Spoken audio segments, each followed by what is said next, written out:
It is now the 12th hour. Do you know where your children is? Because if you don't, well, you better go find them because I ain't going to do it for you. That's because I don't like children.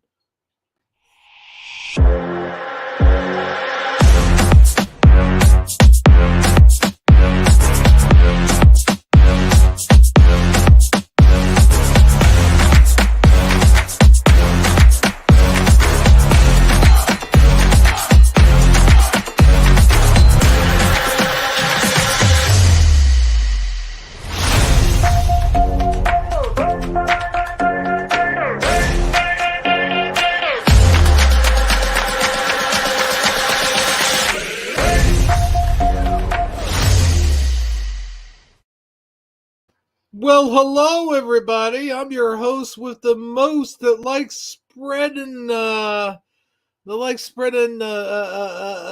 what's that stuff called when it comes out when a kid comes out of its mother on my toast. And no, I'm just kidding. That's gross. Why am I going gross here? Okay, I don't know. But yuck. That's what dogs eat. That's You what put placenta on your toast? Yes, I do. I just don't actually eat it. I give it to the cats that come out here. Oh, okay. Well, let's move on. Yes, let's move on. Let me rewind that. I'm the host with the most that likes sweet jelly and peanut butter on my toast. How's that?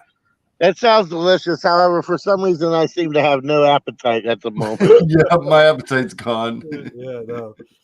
No, that comment I made about not liking children, that of course is not true. I have like 4 children. Why would I not like children? That's crazy. All I right. love Well, when's the last time you hugged one of them? well, one of them today. Okay. Well, then, that sounds like you do.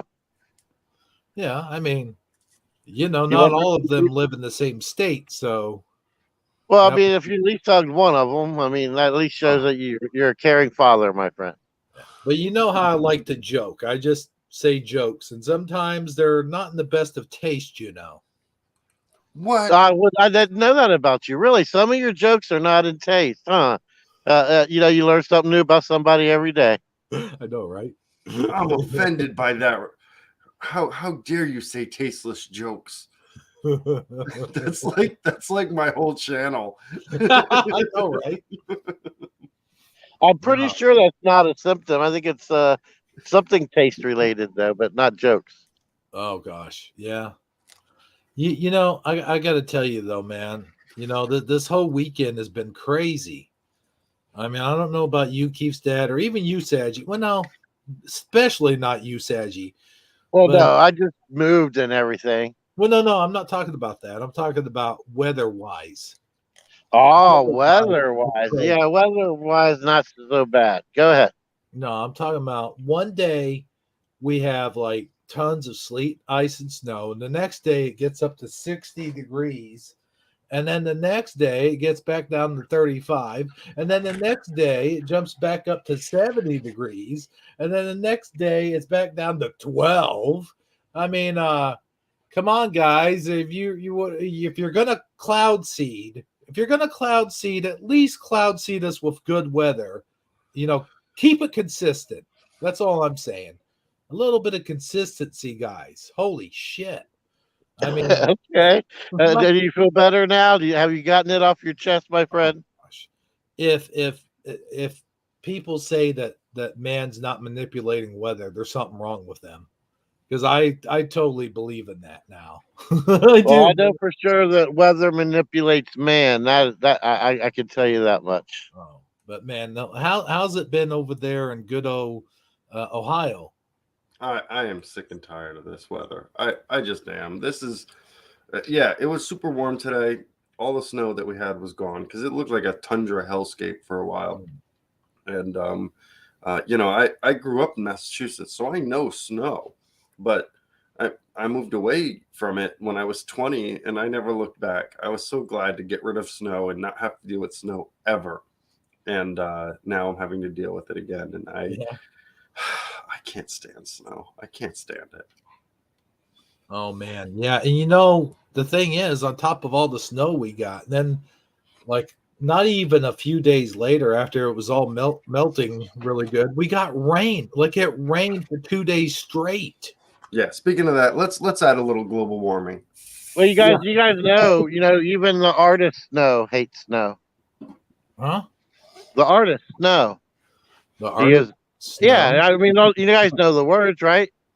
Mm, Informer. I wish it would rain now. Boom, boom, boom, rain now. And that how it goes. I'm totally lost. You awesome, Saget. I want to live in your world. Yeah. No, Informer. The song Informer. You know the song, right? Yeah.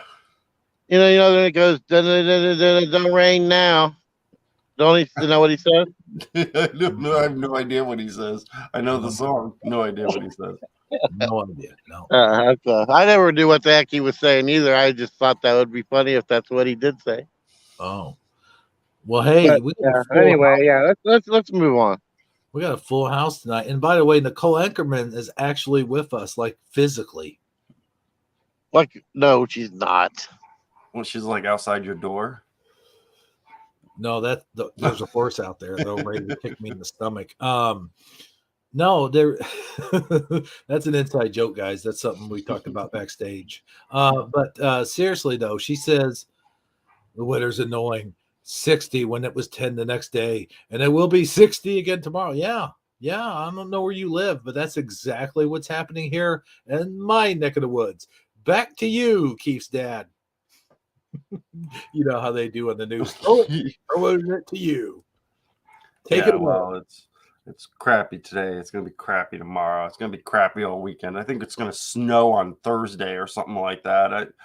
I'm just gonna stay inside forever. I'm gonna Uber Eats and Amazon everything. That's exactly what the man wants us to do, my friend. Well, then thank you, man. Thank you, Bone Breaking Action. See, Bone Breaking Action appreciates your rap references. Well, that's cool. At least somebody out there is as Looney Tunes as I am. Yeah, I'm guilty of it too, my friend. I mean, I have my groceries delivered for crying out loud. Yeah. Well, hey, you know what? Speaking of Bone Breaking Action, we have a full house in here, man. We have Nicole Ackerman, which I mentioned. Go Kart Bob screeching in second place. Michael Fontaine. Michael Fontaine? Michael, wait for it. Fontaine. Hey, how you gonna do my go kart Bob screech for me, man? It's in my contract. That's my screech. That's my job. That you don't take a union worker's job, my friend. Oh my God, no. Now they'll come after me with the baseball bats to the back of the head. Yep, you're gonna meet my cousin Guido any day now if that keeps up. Oh no, man. Okay, I'll just lock myself in my hotel room. Yeah, or Uber Eats and Amazon, and you might be all right, my friend. Yeah. Well, the Uber Eats guy is the one that's going to ball bat me to the back of the head. So, I will say I am pretty close to being fully not go outside because I do Amazon a lot. I don't Uber Eats very much, but I go out like once every 2 weeks to buy food. I don't really have to go out to get cigarettes or gas or anything, so I usually stay inside for. whoa, slow down there, Pilgrim. Slow down there. I'm not done with my shout out, my friend. Oh, sorry. That's all right. Sweet Connie Joe has also joined the chat here tonight, and of course, everybody who's lurking, thanks for lurking and do the lurking while you're jerking. So there you go. That's it. Yeah, that was it. Just that one. But hey, it is still part of the shout out. Just saying. Lurking while you're jerking. I probably shouldn't have said that. But that is yeah. You shouldn't talk bad about them lurkers like that. Not all of them were back there jerking. Yeah, true. Yeah. But that's what I usually do if I'm watching a program. I'm like, there's nothing else to do. You can't type. you know, hard to type when you're doing that. So, oh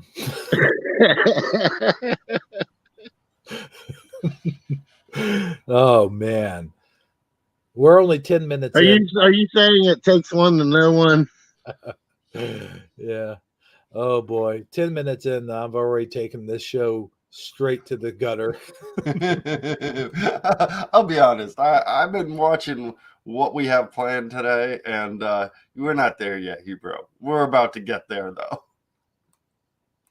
Oh yeah, if you're here for the insanity, you came to the right place tonight. Yes. You ain't seen nothing yet. Well, it's about to get more insane because I have some crazy ass questions to ask you guys that are indeed embarrassing. Oh, good God.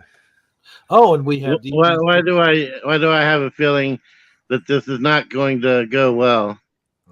Yeah, DD74 says need some fact checking. Yeah, I think YouTube is going to fact check me on that. That last No, they're just gonna drop the whole program. And be like, I'm not even dealing with this tonight. Well, we throw the AI off because it's not sure what category to put us in because we offend on so many different levels. Yeah, they're going to throw this into adults only or something. we get all like wordy when we start talking about the Fauci ouchie and stuff like that. But you know what? You might as well talk about it because these memes are going right on the red flag list. Ooh, yeah.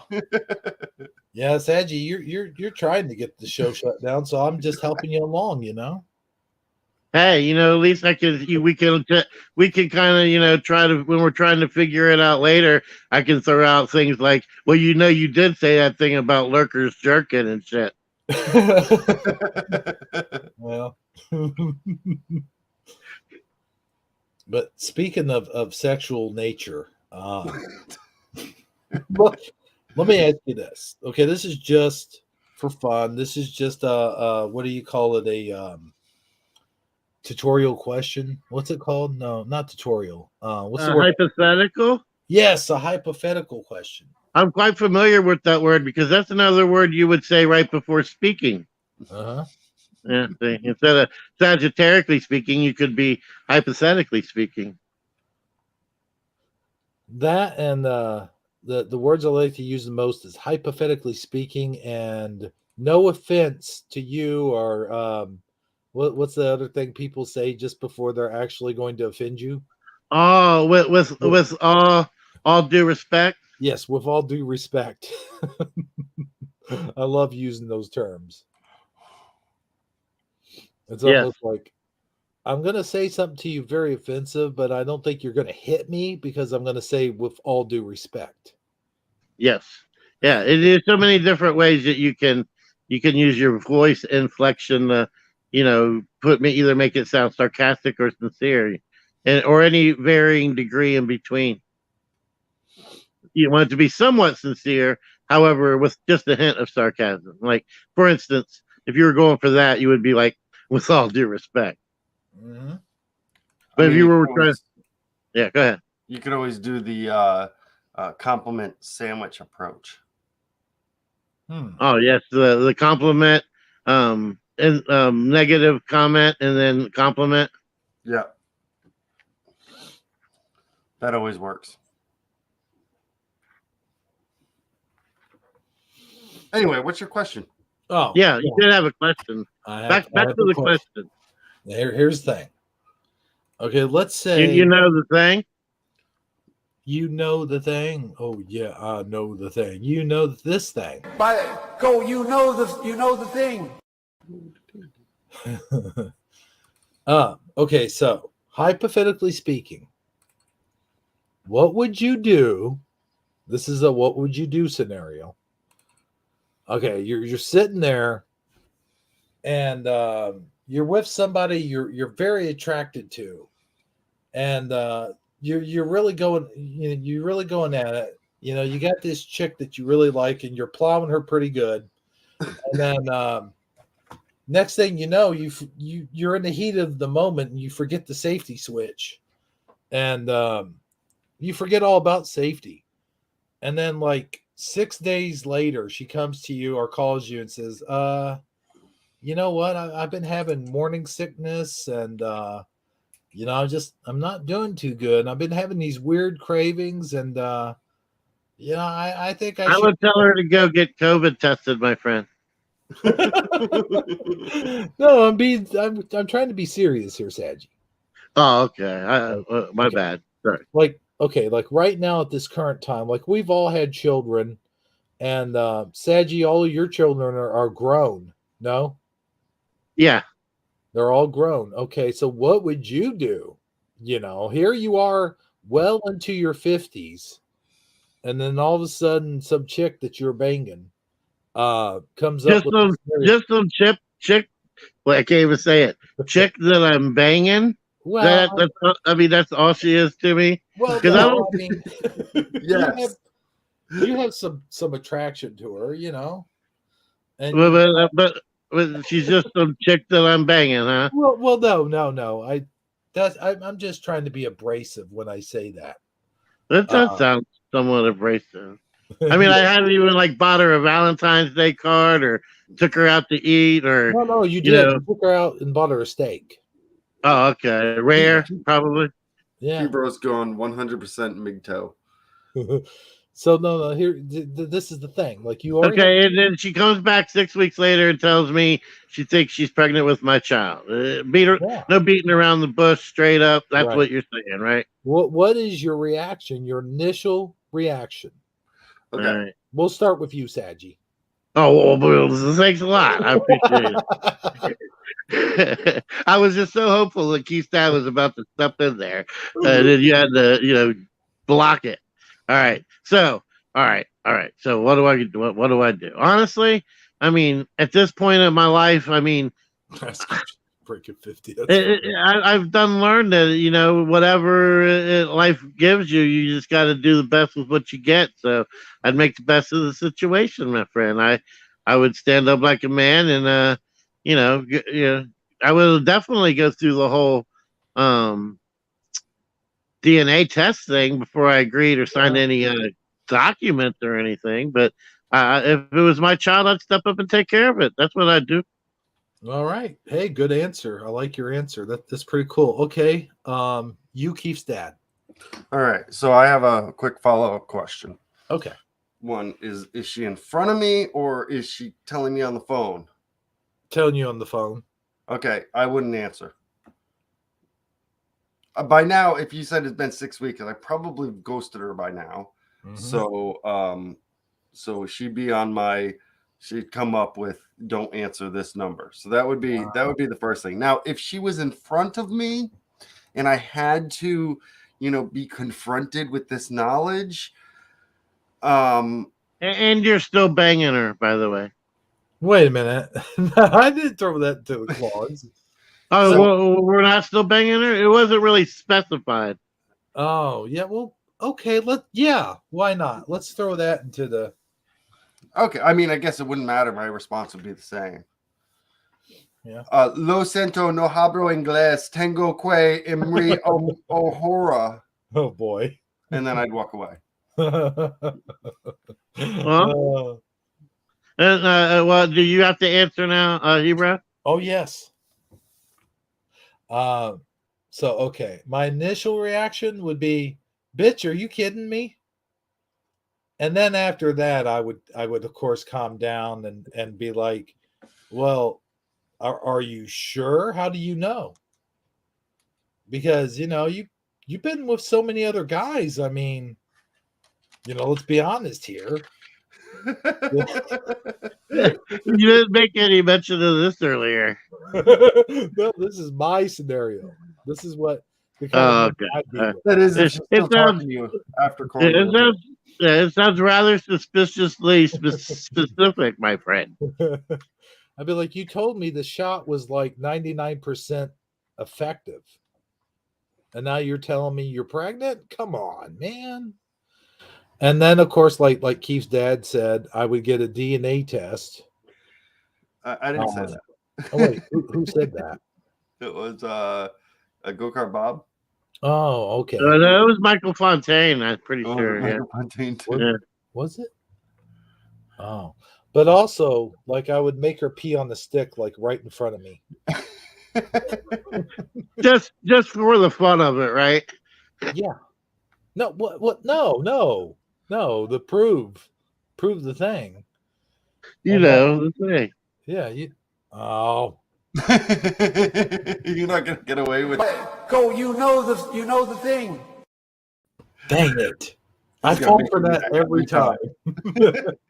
Every time. But no, and then afterwards, if it was what it is, then I would calm down and go, "Oh man, I'm nearly 50 years old. I can't even pick up my other kids that I have anymore. Oh, why? Why? Woe Me?" is me. Yeah.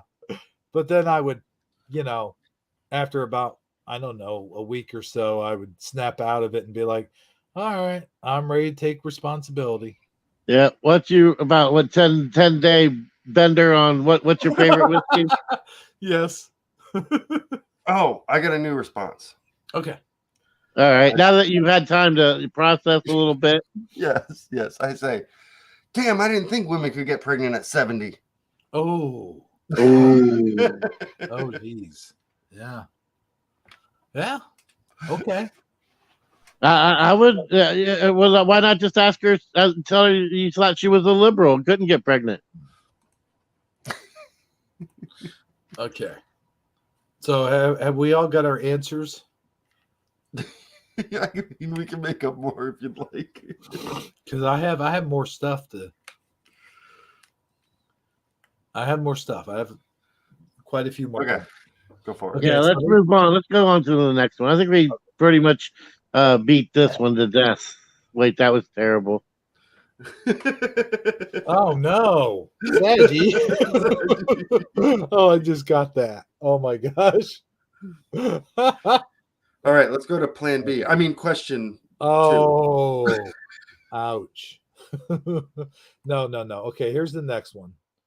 Okay, you're in the bathroom and you're using the toilet, and all of a sudden you see a hand come up from underneath the stall, and your initial reaction is they're wanting toilet paper. So you start to fold up some toilet paper to hand to them, and then you realize they're not wanting toilet paper. No, they're asking for something else. Now, Well, you have what do you mean? Or asking them for hold on. Let me something finish else. Let me finish the question.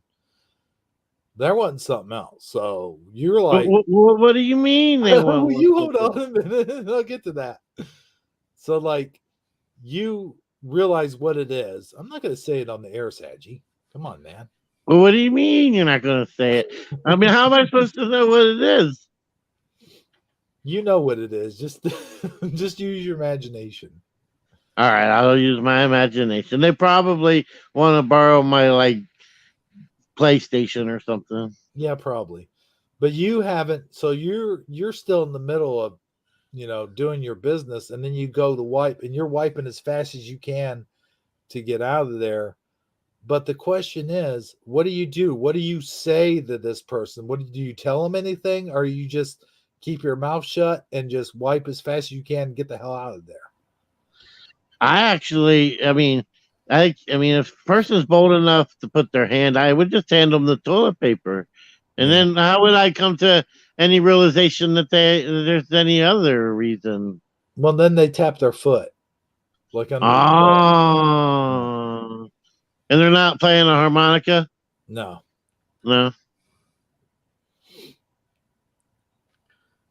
So I'll throw the question to you first, Saggy. So okay, I'm just going to admit it. I'm pretty sure you're implying he wants to do things those kind of things. Yeah. All right. Yeah, I'm just going to wash my hands and leave. I mean, if he's I'm not going to say nothing. I don't want to talk to this dude. Okay. I might even go tell security there's some weirdo in the bathroom. Yeah, there you go. Yeah. That's a good answer. But how? Okay, but you're in the stall. Right?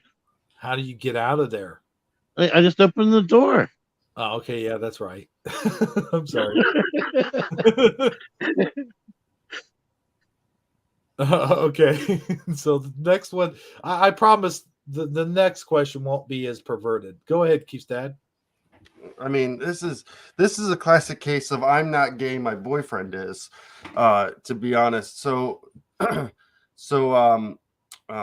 one, I'd have to deal with security because Saji just said there was a weirdo in the bathroom, and that would probably be me.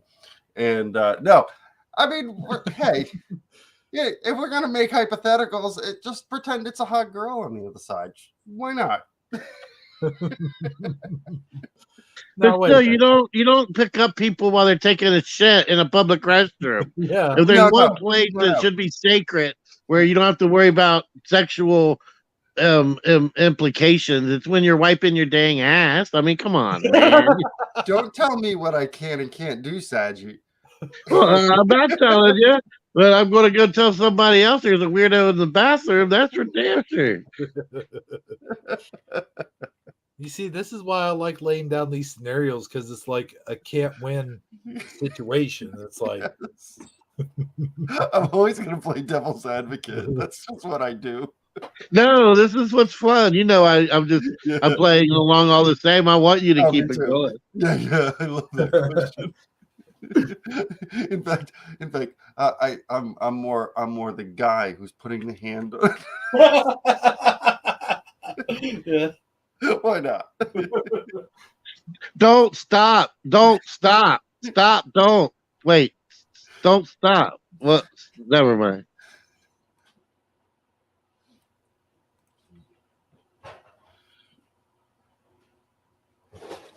I think somebody went to make something, just left us hanging at that awkward moment. Well, let's see. Can we think of it? See, this is a lot like What the Dub. That's how I'm playing this. Isn't it? You're basically finishing a what would you do type of thing. What else would I do?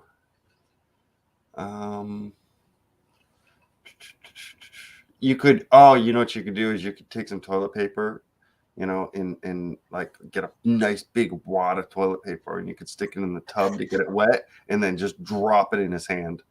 Oh, yeah, and the dirty toilet. No. No, I'm saying like take the toilet paper, dunk it in the dirty piss and shit toilet. Yeah, I mean your hand's gonna get all dirty as well, but I mean that's the price you play sometimes. True. Or you look for a plunger and you totally mess with him and put the plunger in his hand so the plunger handle.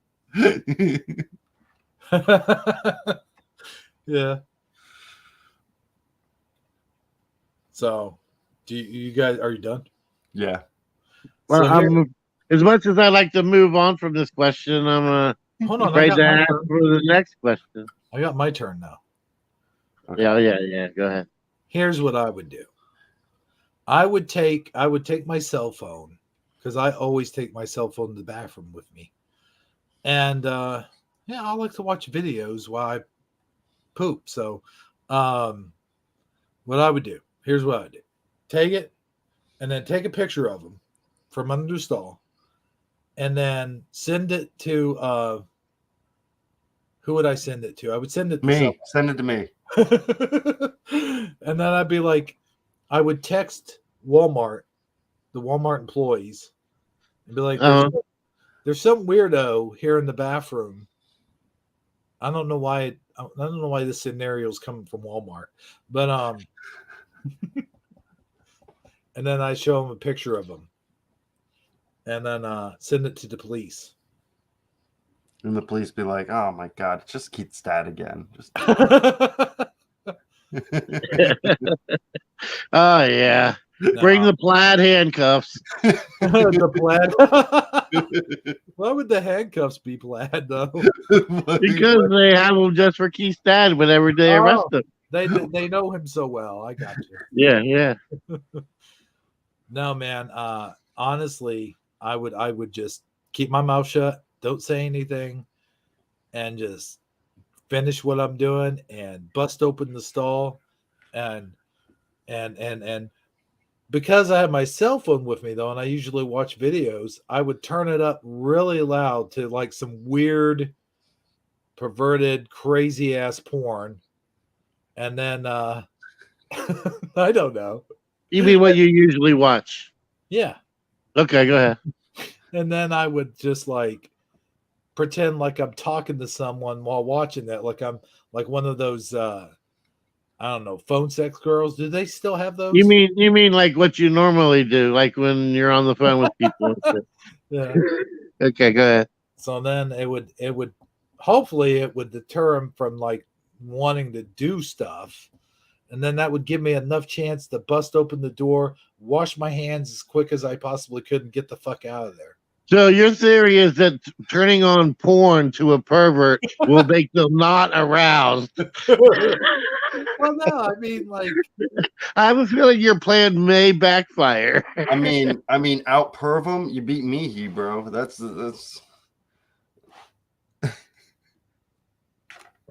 I mean, you might be sending mixed signals, is all I'm saying. man, I don't know, but that's what I would do. Yeah. All right. Well, if that ever happens and that's what you do, let me know how that works out for you. Keith's dad, you do the same, and I hope he has Vaseline. And I'll have a nice chat with the security guard. Okay. Let's. I got two more, and these next two aren't going to be as perverted. Okay. What would you do if you're sitting in your house all alone, and then you hear a knock at the door, but when you go to answer the door, it's a horse, and the horse was kicking at the door because some giant tiger was chasing after him, and now you have a decision to make. You can either A, close the door and lock yourself in there and pretend like you didn't see anything. B, you can take the horse into your house for safety to keep the tiger from eating it. Or C, you can take whatever weapons you have in the house and shoot the tiger and then call animal control to come get the horse. Well, could you be a tad bit more specific as what weapons I have? Well, you have shotguns and stuff. I mean, Shotguns and stuff? Like what? Shotguns, pistols. Just that's all you have is like a shotgun and a pistol. How about that? Do I have a blow dart with a tranquilizers? No. All right. Well, yeah. What kind of shotgun? A double-barreled Remington pump? No. Just a regular single action, old-fashioned, 12-gauge shotgun. All right. It's a Remington too. All right. Wait, And this one's got choices. Yeah. which So weapon? Yeah. You either ignore it, You can ignore it, kill or you can help the horse by trying to save its life, or By bringing it in with you. yeah. Okay. All right. And what else again? What was the other one? Shoot the horse, I guess. I mean, shoot. No, not shoot the horse. Shoot the tiger. I mean, try to defend the horse and yourself. Yeah. All right. Well, what if you just wanted to go try to make friends with the tiger? Oh man, no, that's not going to happen because he's mad. What if I offered him a free horse? No, I don't mean like mad, like horse. offer him the horse. Well, you would save. There is no wrong answers. I mean, you would save yourself, but then you'd be an asshole for like, I guess, giving up the horse. I mean, if it's either me or the horse, it's not a tough decision. Oh man, Saggy, you kill me.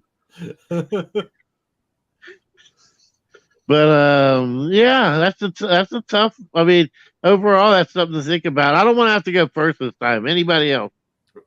Okay, so I mean, you got me boxed in with these choices here, bro. I mean, honestly, I'd probably just ignore it. I'd be like, this is the world we live in now. Fine, that's probably what I do. Now, if I wasn't boxed in, I would run and grab the neighbor's child, and I would sacrifice the neighbor's child to the little tiger, and then I would. Why do you got to bring children and neighbor's child into I all know, right? because that? it would work. It would work, and then I would take the saddle off the horse and put it on the tiger, and I would be He-Man. Oh boy. No, wait, who's the guy that rides the tiger? Is that He-Man? That's He-Man, Yeah, right? that's Yeah, He-Man, yeah. I'd be He-Man. Okay. All right. You go for now, Hebrew. I would shoot the horse and then feed it to the tiger and then call animal control. Well, why would you call animal control? To come get the tiger before he got hungry again? Yeah. Okay. All right. Call it the zoo, because obviously it lost the tiger. Unless we're living in tiger country. Oh, yeah, that's true. I would jump on the horse and make a grand getaway. That's a good idea. I never thought of that. Yeah. Oh, Connie Joe, we're just messing around. We're just joking. Like, these are not serious answers. No, I mean, honestly, we're hypothetically speaking, but I mean, yeah, but the show is, admittedly, the show is taking a turn for a different direction now that Armor Up is it here. I mean, that is the truth, and for better or for worse, it's definitely going to change. And when a certain character is no longer adding their influence, and that's just the way it goes. If I had my druthers, I wished Armor would have never left ever. I really liked what he brought to the show. Yeah, but he did, and we're just doing the best we can to try to do what we can do. And Armor did put influence into the show. He did have the good news segment and lots of good good words to share, and I miss that, and but I still want to keep doing the best I can do. That's what we're doing now. I hope you like it, Connie Joe. And if you don't, I can only do the best I can. That's all, and I still love you all the same. So that's where I'm at on all that. If you guys have anything else you want to add, Oh, it's all good. I mean, it's some things are for some people and some things aren't. I mean, it's just like going to see a comedian. He's gonna offend. He's gonna offend some people some of the time, but he's not gonna offend all of the people all of the time. It's just we're just having some fun here, just joking around, goofing. That's all it is. yeah, Really, we always get around to other things and more serious topics and important stories. But right now we're just kind of goofing around. That is the truth. Yeah, I'm with you, Saget. I enjoyed listening to Armor Up when he was on. I really did. We should all we should make a change.org and send him a list of signatures to let him know how much we miss him on the show. Well, I actually have told him how much I miss him. I mean, but yeah, I mean, I get what you're saying. Just in general, though, that is it sounds like put together a sentiment, so he just knows how much he's truly missed. Yeah, that's not a terrible idea. And then I gotta say, I know we're getting into dirty humor territory and stuff like that, but it isn't nothing that hasn't happened on other channels like Suso or Scare Performance or anybody else for that matter. But I mean, speaking of Armor, though, yeah, I miss him. I miss his good news segments. I miss his, he was reading Acts to you guys, and he felt that was very important to him. And whenever, if he ever does decide to come back, things might change a little bit. But I think right now what we're doing is is we're just changing things up a bit. We're just trying to put some spice into the meatballs, Yeah. That's such an eloquent metaphor. Yeah. But So, I do. some oregano in your stromboli, if you know what I mean. Yeah. But I do have one more question, and then we'll move on. All right. Okay, so you're sitting there, and you're making a sandwich, and you are so hungry, and you're making this sandwich. And as you're making the sandwich, you don't catch it at first, but as soon as you get done, like you have your ham slices, your turkey, your pastrami, your salami, the three different kinds of cheese, whatever you like to put on. What do you mean? There's three different. Well, what are the three different kinds of cheese, my friend? Well, like cheddar and mozzarella and like pepper jack. Oh, okay. So not Swiss or I don't know. Provolone, There's a whole lot of different cheeses out there. Yeah, well, I mean, you can Parmesan, none of those. the cheese and what you make your sandwich with isn't important. Oh, okay. So I mean, you could make your So sandwich any however kind you of like. cheese will do. Whatever you like, man. Okay. I'm All right, not I'm with you. So salami, what was it again? Pastrami, salami, Yeah, pastrami, salami, ham, and turkey. ham and turkey. Okay. Yeah. And any kind of cheese and bread. I'm with you so far. Yeah. So you got it all put together, and you're just so hungry, and you're looking at the sandwich, and you're getting ready to eat it. You start to take a bite. In fact, you do take a few bites, and then as you How many bites? I don't know, 5 or 6. Dang, that's a lot of bites. I'm practically done. All right, go ahead. But then you notice like there's mold on the bread, but it's like on Oh the middle of the no! bread. Why'd you make me take so many bites? Because that's when you noticed it. You didn't notice it until then. So Why couldn't I notice it like right as the first bite? it's just the way the scenario goes, Saji. Come on, man. All right.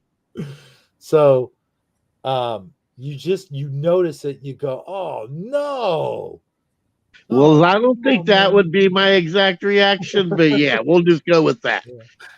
So you want the rest of the sandwich, but you definitely don't want to get, food poisoning from the mold Well, on at this the point, I'm all in, my friend. I mean,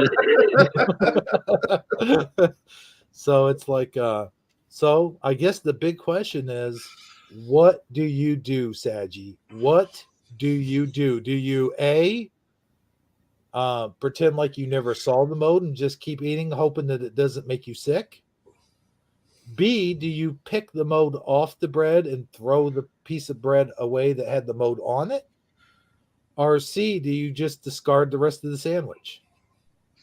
well, as much as I'd like to say that, I would just go ahead and eat it. At this point, I'm all in. Yeah. Yeah. I mean, honestly, yeah, that's the bravado in me. But the truth is, I would really all of a sudden feel nauseous, and I would want nothing to do with such said sandwich. I lean over to Keith's dad, and I'd be like, "Man, I'm just not hungry. You want the rest of my sandwich?" You know where I'm gonna go, Saji, don't you?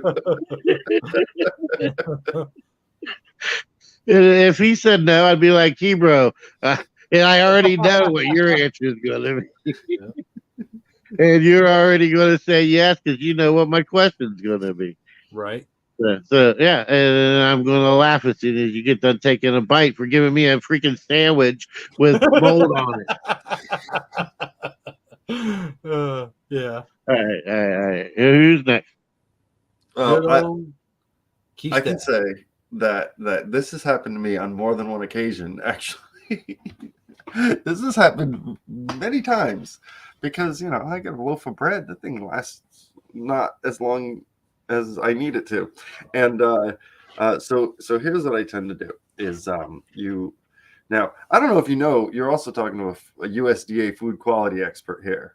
I'm all about the mold and stuff. And the mold is don't eat the mold.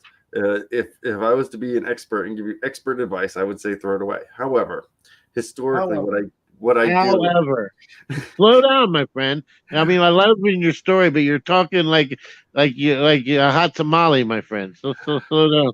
The bread comes off, and you roll up the meat and the cheese and tomato and lettuce and stuff, right? And you kind of roll it up into a burrito, and I would eat the rest of that, but I wouldn't continue eating the bread.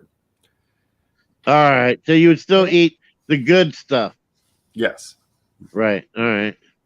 All right, yeah, I'd probably smell it, and if it didn't smell like the mold, I could eat it. Well, I mean, sometimes you can't always smell the mold because you put so much stuff on there, and it's like you're Yeah, it smelling. must not be so bad if I made it 5 bites, because I have a sensitive palate, my friend. Yeah, I mean, it's surprising. Sometimes I'm heck, you know what?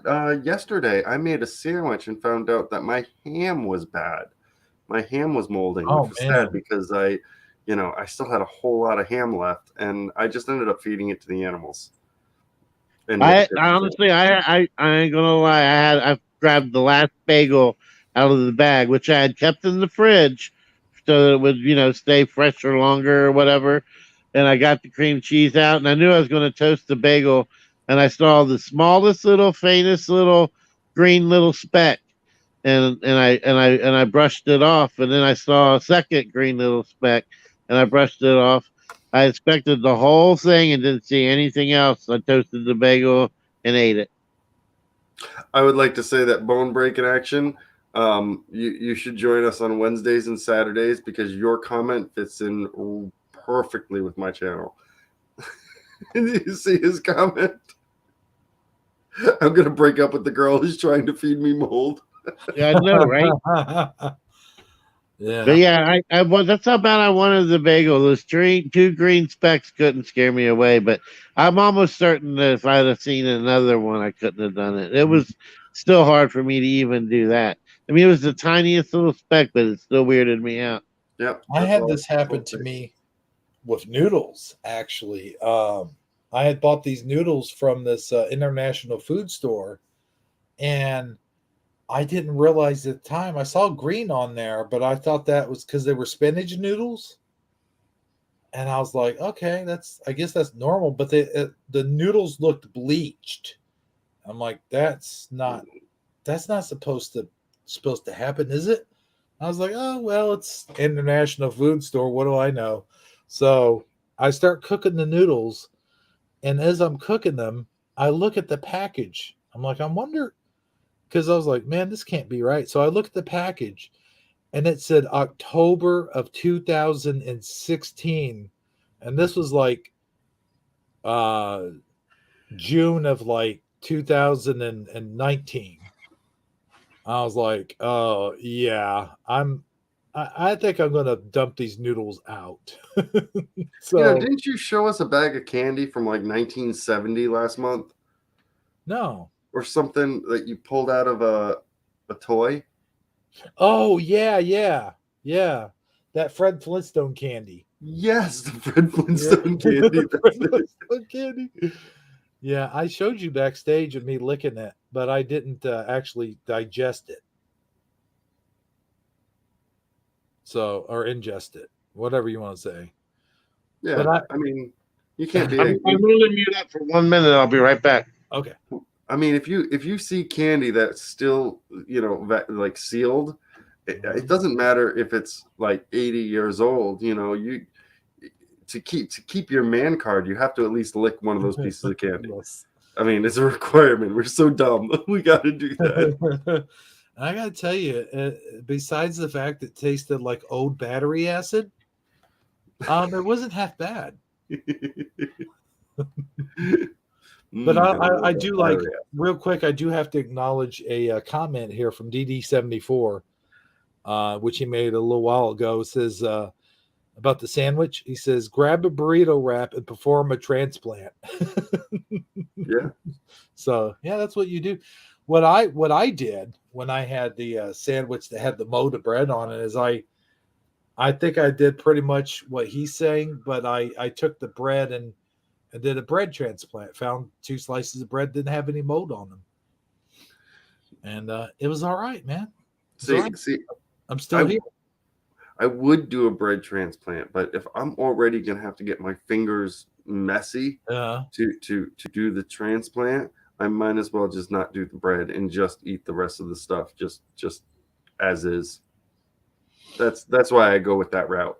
Because I mean, Oh bread man. is tasteless and optional unless you got some of that special bread.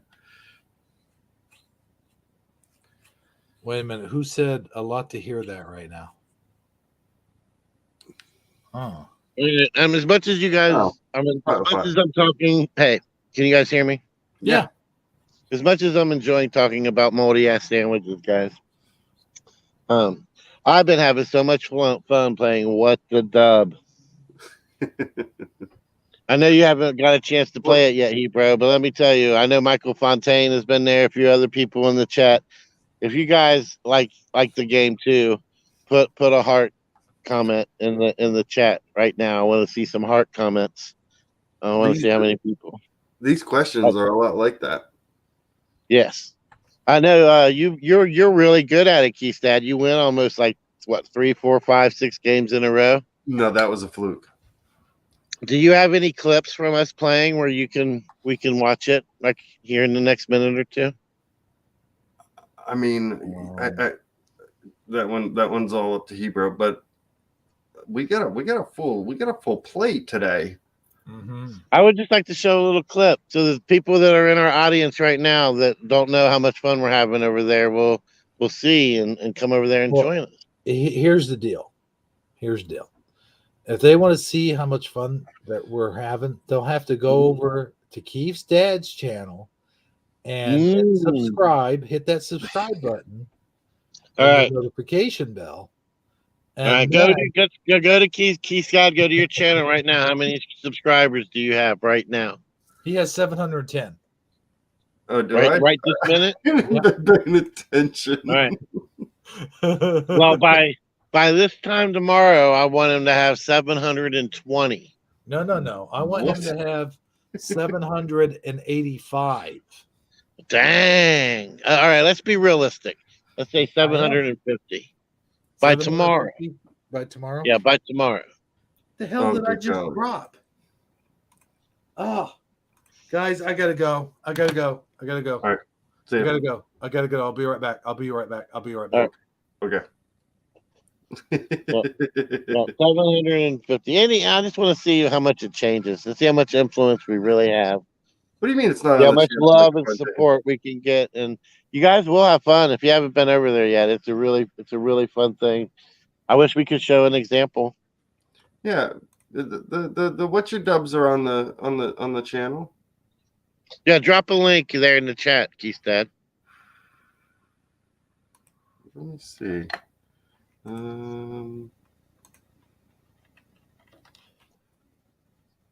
This was what?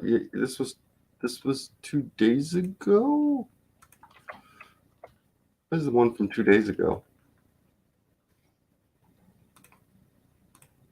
They're so much fun. I know. I honestly, for a while, I was feeling like, I run a channel where I make fun of everything. I should be acing these What the Dubs, and for the first 2 games we did, I wasn't.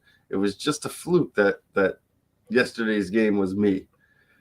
The first time we played, Roxy killed it. I came in last place at least 3 times in a row. The first 3 games I played, I think, are dang close to it. Yeah. Okay. But yeah, it takes a minute to kind of get to open your brain up that way, Open up your brain because you are insane. And even still, you can get on a hot streak and then come back the next day and not. You have to just kind of be in. I don't know. It's like your brain has to be on a wavelength. I mean, I was there in the chat yesterday night. Not yesterday night. When was it? Monday? 2 days ago. It was Friday we played. Yeah, Friday. I was there Friday. I was in the chat. I was doing things. Yeah. But I didn't get the sort of the gist of the game just yet. So once I pick up on it, I will. Yeah, gotcha. It's basically you just you type in a comment. Mm-hmm. And you type in your that's it. That's the game.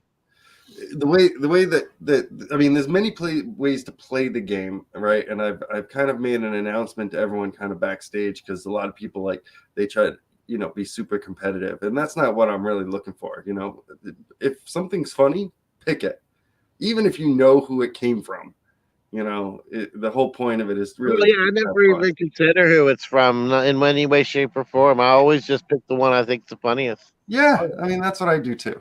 It's the way to do it. But we at one point, there was a time, like the second game we played, where somebody was picking random ones, because they knew that if they picked random ones, or if they didn't vote at all, then other people would get less points. And so it had a better chance of them winning. And so I had to be like, no, look, guys, just pick the one that's the funniest, But when it comes to writing them, you have to kind of feel the room out, because, sometimes the other contestants, you can get a joke that is right up all their alleys, but depends on who's in the room sometimes. So here's the thing. Yeah. It's like, I admittedly played off the audience a little bit. I did stuff references from Shifty Sunday in my jokes, but I just thought it would be fun to make those references. So yeah, that's one thing I noticed is somebody actually they do that, and they referenced the mass YouTuber the other day. Yes, they did. Yeah. Yes, they did. Yeah, we totally. Everyone, well, a lot of the viewers, are from your channel too. So everyone knows Hebro and the mass YouTuber. I think we talked about. We had a 10-minute conversation Friday about how the mass YouTuber needs a whole lot more viewers. Yes, guy deserves a whole lot more subscribers. But you know what? Here's the deal. It's like, I'm sorry, I didn't mean to interrupt. No, I'm done. I was remember a while ago when I said I gotta go. I said, oh yeah, what happened? Well, I thought I dropped a cigarette, but what happened was I counted my cigarettes in my ashtray, and the ones in my pack, and it adds up to 20. So I didn't drop a cigarette. I looked down, and you're not going to believe this when I say it, but there, looking up at me, was actually one of those Fred Flintstone candies, like from out of nowhere. Like, I didn't even have the thing open. Like, it must have been from the last time when I was licking it. If you call it, it will come. Yeah, I that's what happened, man. I swear. It was weird. I was like, what the hell? What's that on? What dropped? I thought my cigarette dropped. I don't want to burn a hole in my carpet. So I was like, dang, I gotta go. Yeah, no, it was Fred Flintstone candy. But here's the deal. Are we going to do the What Do You Mean memes now, or are we going to do them later, Saget? it's totally up to you. Because I had a story I wanted to share about Bob Sagit. All right. And then I had that stuff about the truck drivers trying to get coffee. Yeah, I would like to hear that story. Okay. I really would. But here's the thing. The thing. You know the thing. I still like that song. You know the thing. But so Bob Saget, I think it's been a couple weeks now. He was pronounced dead, and they found him in a hotel. I heard there was something suspicious about. Well, I'm getting to that. Hold on. Chill your horses there for just a second, Mr. Tiger. Well, I'm just saying that. Go ahead. You're jumping ahead of me here. Hold on. Yeah. All right. So apparently they found him in his hotel room, and at first there was no suspicion of any foul play. Okay? However, about a week or so later, they mentioned about a skull fracture, like in the back of his head. Huh. And that was enough to raise suspicion. However, now they've come out and said that the person doing the autopsy found several skull fractures in the back of his head. Well, what do you mean they found several skulls? They found several, and the question is, originally it was announced that he slipped and hit the bathroom door. Multiple times. Yeah, well, apparently multiple. Oh, times. that really hurt. Whoops! Oh, that hurt a lot too. But better be more careful. Whoops! But here's the thing. Here's what makes it even more. You know the thing. You know the thing. Oh, I love that song. Go, you know the thing. But here's what makes it even more suspicious. Oh shit! So now, a week later, after they found the multiple skull fractures, his family has put out a statement that they don't wish for any more autopsies because they wanted to run more tests. I heard they actually had him wanted him cremated immediately, or had him cremated immediately, or something like that. So my brain gets to tick, and I'm like, wow, that seems awfully weird that they have this information. The information's out there. Now all of a sudden they want it shut up. Like they want it silenced. Like yeah, they want the story to go away. Like something's going on there. Something is going on. And I do have a theory that I want to squeeze out here. All right, well, squeeze on, my friend. Well, you know, Bob Sagit, he's a comedian, as we all know. And here lately, you know, he was famous at one time, but now he wasn't, well, now he's dead. But I mean, he was pretty much retired, you might say. Yeah. And wasn't making a whole lot of money. And here's my theory. All right. My theory was Bob Saget. You thought he could cash in on the insurance? Well, no. My theory is that Bob Saget might have been a degenerate gambler. And what happened was, this is just a theory. This isn't, don't go fact checking me now. Is that he owed a lot of money to loan sharks. Okay. And the way they described the skull fractures seemed like some loan shark went in and bashed him in the back of the head with a baseball bat. All right. And now the reason why the family's trying to cover it up, in my opinion, this is just my opinion now. Don't go jumping to any conclusions now. All right. Is the mafia actually probably threatened the family? Okay. You shut up. Keep your mouth shut or you're next. Yeah, kind of thing. You know? I mean, I know that sounds like a stretch of the imagination. But you know me. You know how my conspiratorial mind works. Oh yeah, your conspiratorial gears be turning, my friend. Yeah, I mean, think about it though, man. There was a lot of shit that's going on. That, I mean, first it was he died of natural causes. Yep. And check. Then it was he died of a skull fracture. Check. And then they found several skull fractures. Check.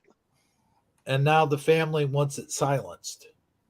Check yourself before you wreck yourself, my friend. I mean, what exactly really happened, nobody will probably ever know.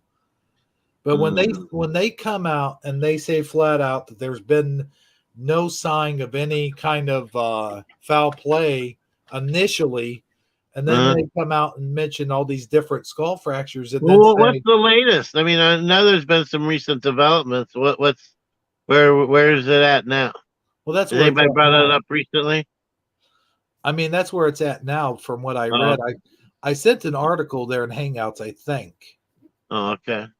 So here's, I'm not the only one suspicious about all of this. No, I saw people talking about it on Twitter. I just didn't totally dive into that rabbit hole. But it says, okay, Michael Fontaine says front side of his head. Front side. I heard it was back side of his head. Okay, so let's get, before I have YouTube fact checking and shutting down our show for saying bad stuff about Bob Saget. And the second thing I want to say is I'm saying all of this with all due respect to the family. You sounded so sincere. No, I meant it this time. I know. That's what I mean. And Right. actually, you're telling everyone it's just a theory. It's not what I mean. You don't really have any factual evidence. It's not substantiated in any way. It's total speculation. Yeah. I get that. But I here mean, is Bob Saget. Bob Saget is probably the biggest troll in the entire planet. Meaning that I'm sorry that he passed away, but I'll tell you what, if having fun at the expense of Bob Saget was brought before Bob Saget when he was alive, he would be totally up for that. I mean, that's the kind of guy he was. He was just a cool guy. He could take them, the jokes about him with the best of them. Heck, didn't he host the roasting show? yeah. I believe you're right. Yeah, I think he did as well. There for a little while. Yeah, and he was on the roasting show for lots of people as well. Yeah, he was. I mean, if you only know him from Full House, you see it. That's not the Bob Saget No. that he really was. No, I think No, you've seen him live once or twice, or like where he's doing a stand-up bit. Yeah, no, he was one of the dirtiest comedians alive. yes, he was. And who knows, maybe my theory is incorrect. Maybe the other theory is that he pissed off the wrong person, Well, I mean, that's still kind of along the same line of your theory. It's just you're the one person that happens to be the mafia in your Well, script. But yeah, I mean, you could insert any, um, somebody who stands to inherit his fortune, somebody that he's somehow crossed in a way that they now want him dead. It's hard to say who that might be. I don't know who his inner dealings are with. Okay, so this article is dated 4 days ago. And so, but this is probably the newest report here. So I'm going to read the title, and then I guess we could take turns reading the article. Yeah, that's fine. So consider why Bob Saget's family might really want to block access to his autopsy records. The curiosity and sadness following the comedian's death is natural, but our current political environment doesn't lend itself to nuance. Okay, so they What think. does that even mean? Our current political environment doesn't don't lend know. itself to nuance. What does that mean? Somebody explain that to me. What's the definition of nuance? We can't not have this information. It is vitally important for some reason as entertainment because Hollywood politics is entertainment, and so this is the kind of information that needs to be sought after. Is basically what it's saying, I think. All right, we'll go with that. All right, let's keep going. Okay, so it says here, that looks like two cherries. Why would they? Bob Saget's family has filed a lawsuit to keep some details of his autopsy private. Why would they be filing a lawsuit? The 65-year-old actor was found in his Orlando, Florida, hotel room last month. The medical examiner's office determined that the cause of death was an accidental head injury. Accidental. How often do you think people accidentally injure their head in their Orlando 5-star hotel room? Not very often, I don't think. No, okay. Just curious. Seems so plausible, But the suddenness of the death and polarization around COVID has led to a Proliferation. I can't talk. Hold on. Proliferation of conspiracy theories. See? About Saget's death. Oh well, we know what we know what they try to imply when they use the word conspiracy theory. For me, it's a trigger word for oh, so there is something to this then, huh? Well, yeah, they use the trigger word or the what are the other words? The other types of words, like they mentioned COVID. It makes me question: did Bob Saget have a stance on COVID? I Yeah, don't was know. he anti-vax or something? I don't even know that he was. I don't know that he was or not. Apparently, whatever it is, they don't want to disclose what his actual or what was so polarizing about him. Well, maybe we'll find out. Maybe we will. Maybe Who we'll find knows? out. Yeah. Celebrities are public figures, yeah, and the public has an interest and some right to know, some right, about the causes and circumstances of the death of public figures. The problem is that in some cases, some segment of the public doesn't really want to know about the causes and circumstances. They want to hear an exciting or interesting or at least coherent story of which provides a sense of narrative, closure. Often they also want villains to blame. Unless media outlets are careful, the pursuit of the truth can turn into a pursuit of the opposite of truth with painful consequences for family and loved ones. All Just right, like so what they're trying to say there, I mean, I decipher out of that when I say you lost it, where'd it go? I was looking at it. What you just read. what's that? Where's what you just read? Well, I done scrolled up past it. No, bring it back on the screen for a second. I want to read something. This one word out. I was waiting for you to be done. Okay. All right. When it says there, real okay. Some segment of the public doesn't really want to know about the causes and the circumstances, and that's fine. I mean, there's nothing wrong with there's people that aren't interested in the story and or what happened. I mean, that goes without saying. I guess is what I'm trying to say there. Okay, then it goes on to say they want to hear an exciting or interesting or at least coherent story. Who wants to hear that? Everyone I who mean, watches the news and everyone who watches those reality shows.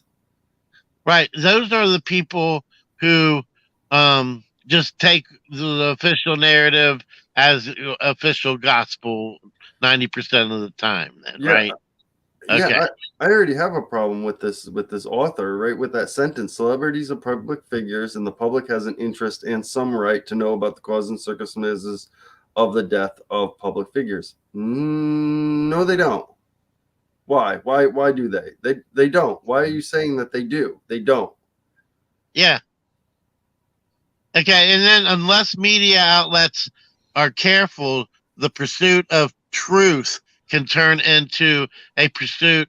How can the pursuit of truth ever be a something that you shouldn't do? Because it could, if the media is not careful, the media is always careful to make sure they take the truth and turn it to the opposite of truth. Yeah. I think I would say in this case Uh, specifically, what they're saying is because they don't want to say exactly how he died, people are going to just make it up. So if they're going to not say how he died, they have to be careful how they put that across so that people don't go wander into the conspiracy theory territory. right.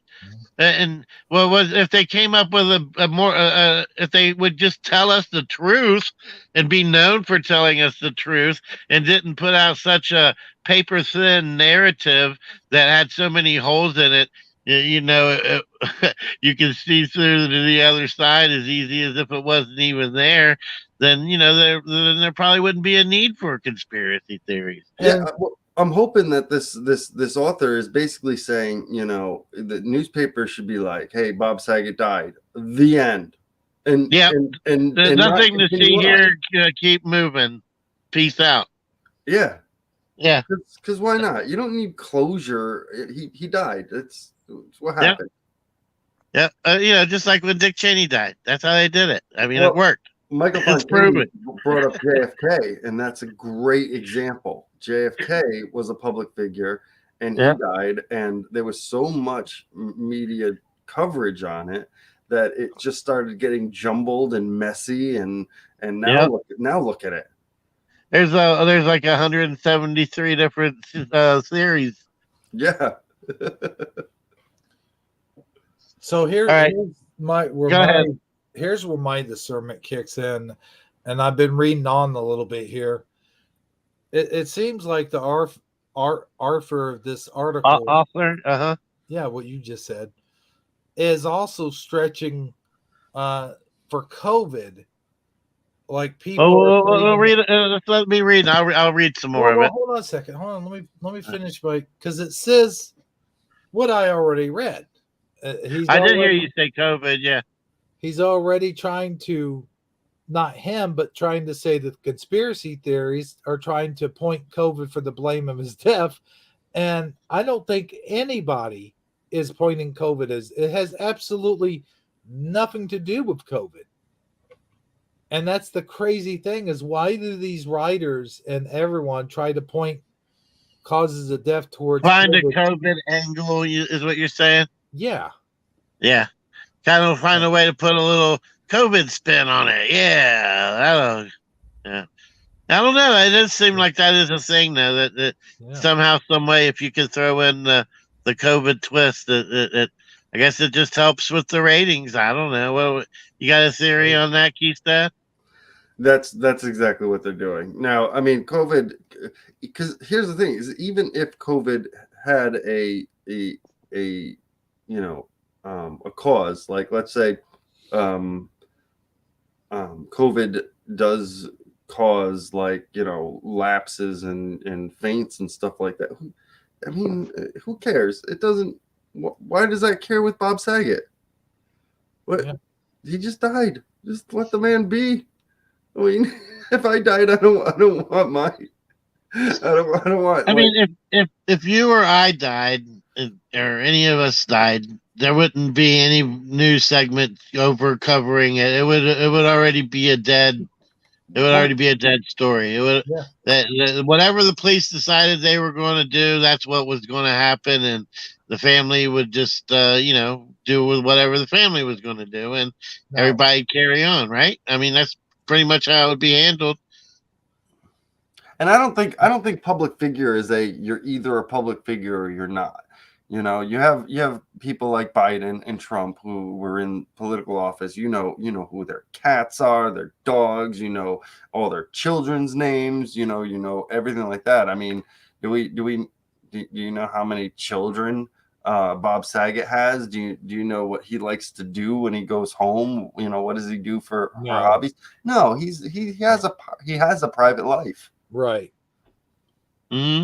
I mean, I get it both ways. On one hand, I think you should respect the sentiments of the family. If they just want to, they don't have any questions about it, and then they're satisfied with what the police says, and they want to move on, then that's exactly how it should be. However, I also see the side of it's strange that there's conflicting reports, and the family doesn't want the conflicting reports resolved. I mean, and more often than not, like if it came back that there was suspicions around my death and it could have been foul play, well, that does somewhat implicate the family, the fact that they don't want the police to pursue it, right? Right. And the thing is, if I had someone in my family die and there was some suspicion of foul play, I would want to know what it is. I would want to know, like it's a mystery. I would want it solved. I would not want someone to go to their grave and not know why they're in their grave. Especially if somebody killed them. If someone killed them, I'd want that person brought to justice. But then here's where the being a public figure difference in lies is you can't get the answer without everybody in the world wanting and getting the answer as well. Right. I mean, when they say, I didn't see any changes in the story. I heard once that when it first happened, they didn't know how he died. They weren't releasing the information. Then they said they had a head injury. Then the autopsy report said that he had a couple head injuries that weren't necessarily consistent with a normal fall. But I mean, who has a normal fall? He could have fallen down a flight of stairs, got up, and went to bed. I mean, that would have multiple head injuries. But let's read the rest of this article and find out. Yeah, Michael Fontaine said in the comments they said it was a 20 to 23 foot drop. But I don't know if he's referring to the same thing we're talking about for sure or not. So go ahead. You going to read? You want me to read? I'm going to read the rest of this. I'm going to read this paragraph here, and then I guess you can read the rest of this. All right, go ahead. There are some legitimate. Did I read that? No.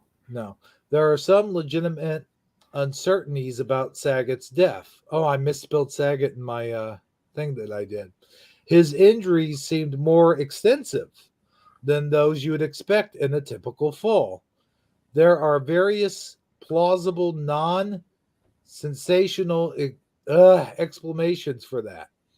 But since he was alone at the time of his death, we may simply never know which of those applies. Despite that, police procedurals lead you to believe on television forensics aren't magic and can't recreate death scenes in high definition for leisurely viewing. So it says up here at the top, this is something I wanted to point out as you guys were talking, is that it says his injuries.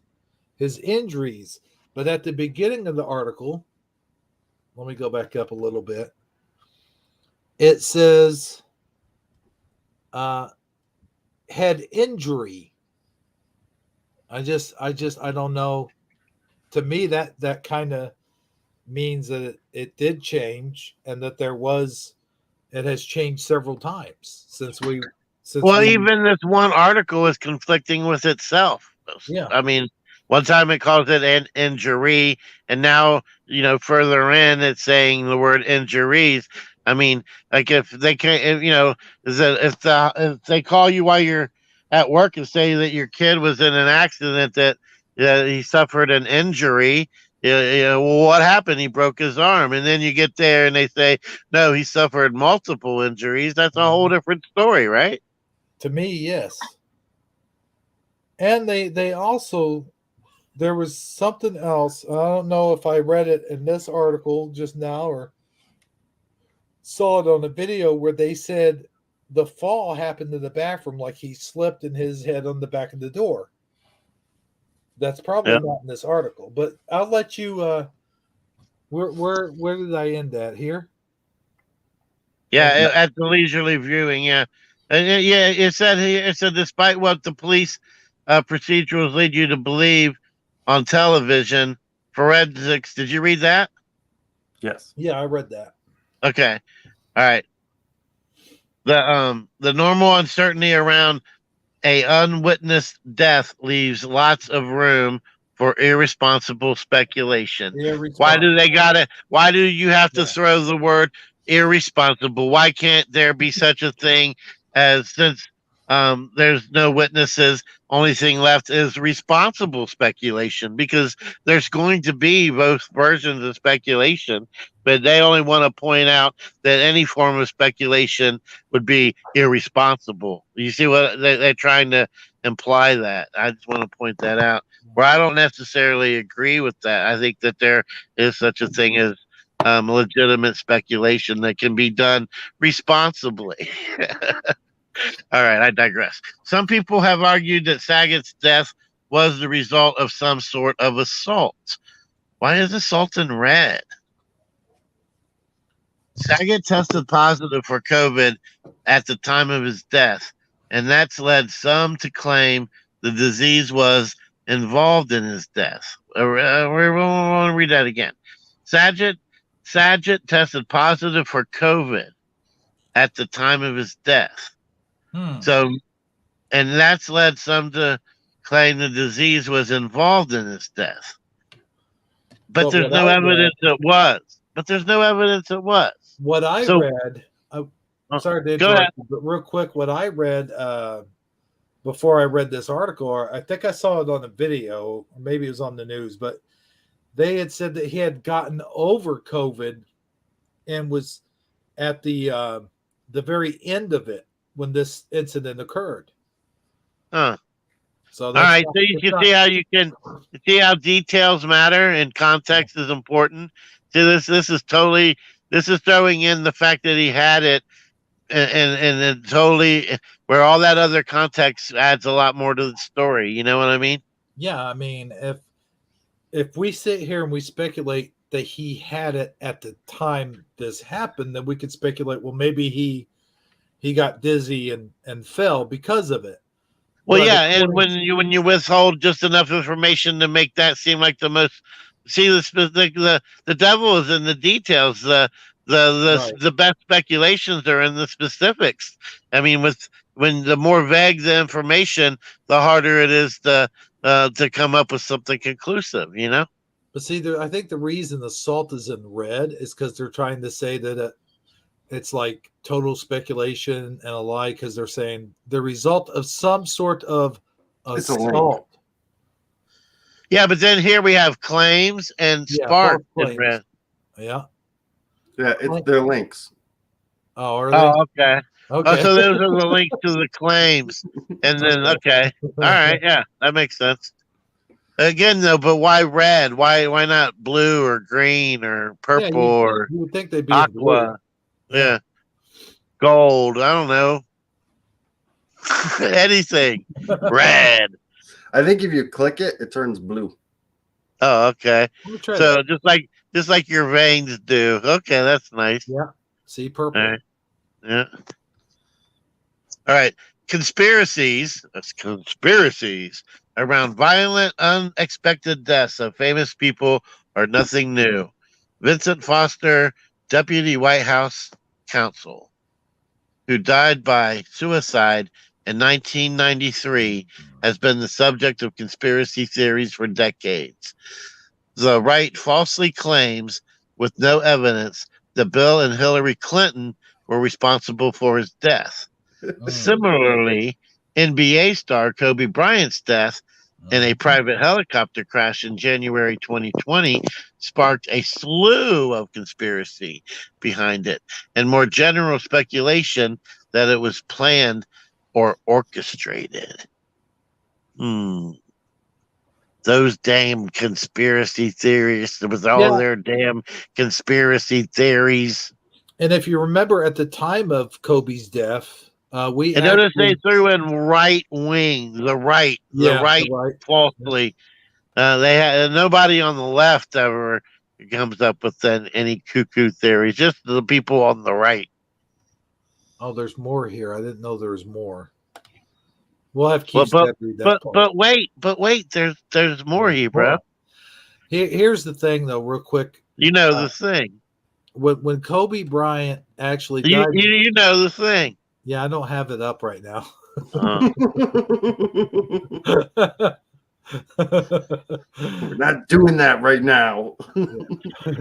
Get away from me, kid. You're bothering me. The thing is, we reported on Kobe Bryant's death, and if you recall, you and me and Armor talked about Hillary and Bill Clinton. Oh, yeah. I mean, we never talked about that guy that they killed, but we have mentioned, being Arkancided before. Yes, Arkancided. Yes. I remember I couldn't think of the word for it the last time I wanted to talk about it. Yeah. But now I remember it. But anyway, I digress. Those are legitimate conspiracy theories that they do make reference to. However, I never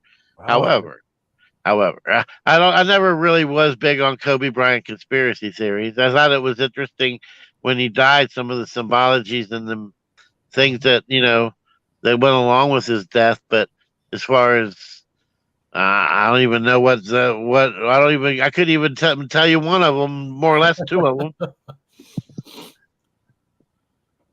But what the heck? Oh yeah. Keystad, you want to cover this next part? Sure. In part, conspiracy theories are a way for people to try to make death make sense. Death, notoriously, doesn't make sense.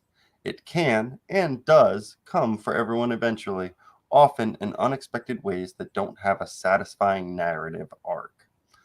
So when a beloved actor falls in a hotel room and dies for no real reason, it's disturbing and upsetting.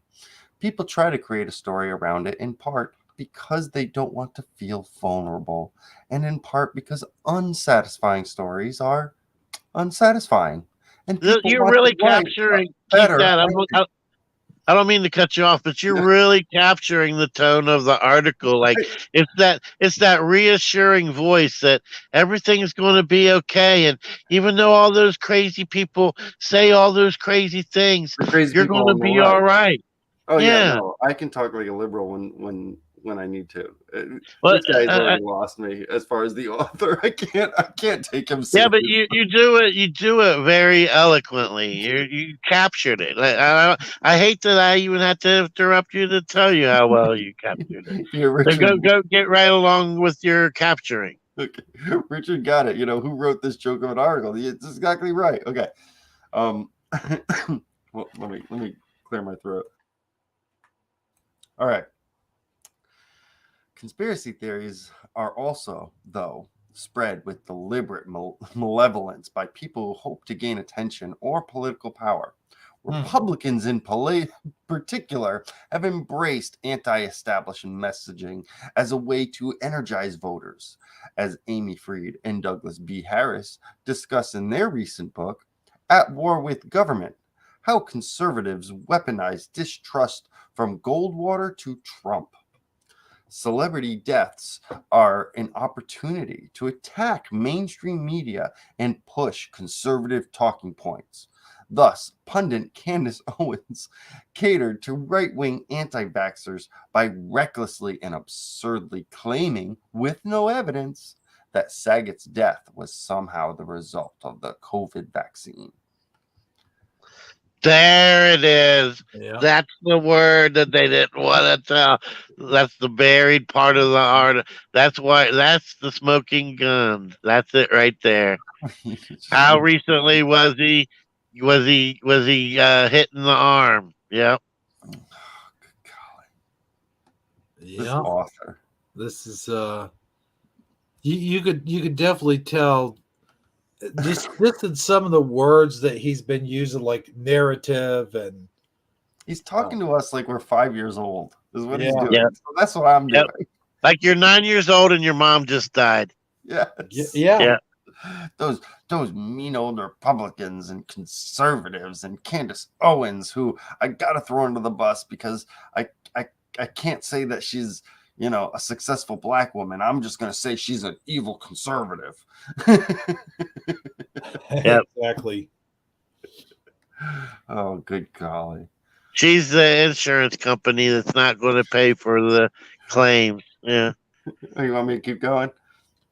Well, I mean, we could stop it right there. I mean, unless there's more specifics about what happened, I think it's just going to be more rhetoric, though. Yeah. I mean, the fact is, now you can have theories without being conspiracy theories. Like, for instance, when I said that he fell down the stairs, I mean, that's a theory. It's not a conspiracy theory. Getting talking about the mob coming after him and his family. that one lends toward more of the conspiracy theory things. And but when it's all said and done, I really don't care. And if his family doesn't want me to know, then I'm very secure in the fact that I don't really need to know. I'm fine with that. Life goes on. So you want to be on a need-to-know basis, basically. Yeah, I mean, I didn't really know Bob Sagit personally, I'm with you. I didn't ask, what town he was born in. I didn't keep up with his personal life, or no one did. So basically, I mean, and I get that, but let's say it was somebody that you do follow, like that you do keep tabs on, and that you're somewhat a fan of and admire in some way, shape, or form. I would only admire them in in the realm of which I admire them. For instance, I admired Bob Saget, but only as a comedian and a dirty comedian. Beyond that, I really don't care. Nicole Right. Kidman, I think she's beautiful, fantastic. I don't know her politics. I don't care about her politics. She's a beautiful woman, and I like her acting. That's Yep. like that's as far as I go. But And then, I'm right there with you. I agree. 99.999% of the time, I don't even follow celebrity politics or even get into celebrities really, or care much about what's going on with them or anything like that. And when they die, I'm not the first one to try to figure it all out, except for maybe the fact that if it's something suspicious, I bring up the fact like we're doing here that there's something suspicious. Yeah. But yeah, other than that, yeah, I have no interest. this author was trying to use Bob Saget's death as a platform to throw conservatives under the bus. And I Exactly. think that was a very, very terrible thing to do. Yep. You couldn't have said it any better. Perfectly well said, Keith Dad. That's exactly what it was. I knew something like that was coming up when he made we deserve, because it really boils down to, the difference between conservatives and liberals is that or Republicans and Democrats is that Democrats believe in kind of group law, group rights, group everything, right? While Republicans believe in individual rights. And so when I noticed that he said that, hey, we the people deserve to know, we have a right to know, I was like, one, you don't have a right to know, and who's this we? The public, they don't have the groups. No. I wanted to, just at that comment alone, I knew we were going to go downhill. There we go. All right, next. Yes, next on tonight's program. I have two monitors that I haven't punched yet, so we're doing good. Good. I'm glad you haven't punched those two monitors. Maybe just one of them you could punch though, just for the show's sake. Maybe we'll get more ratings. Oh my goodness! Hey, just a matter of question. Do you have the name of who wrote that article, just so we can say it? I think it was John Jacob Jingleheimer Smith. Or something like that. Okay, sure. No way. That was already name. Hold on. I just want to be reminded of, a name to watch out for in the future. Did he say John Jacob Jingleheimer Schmidt? Yeah. Oh yeah.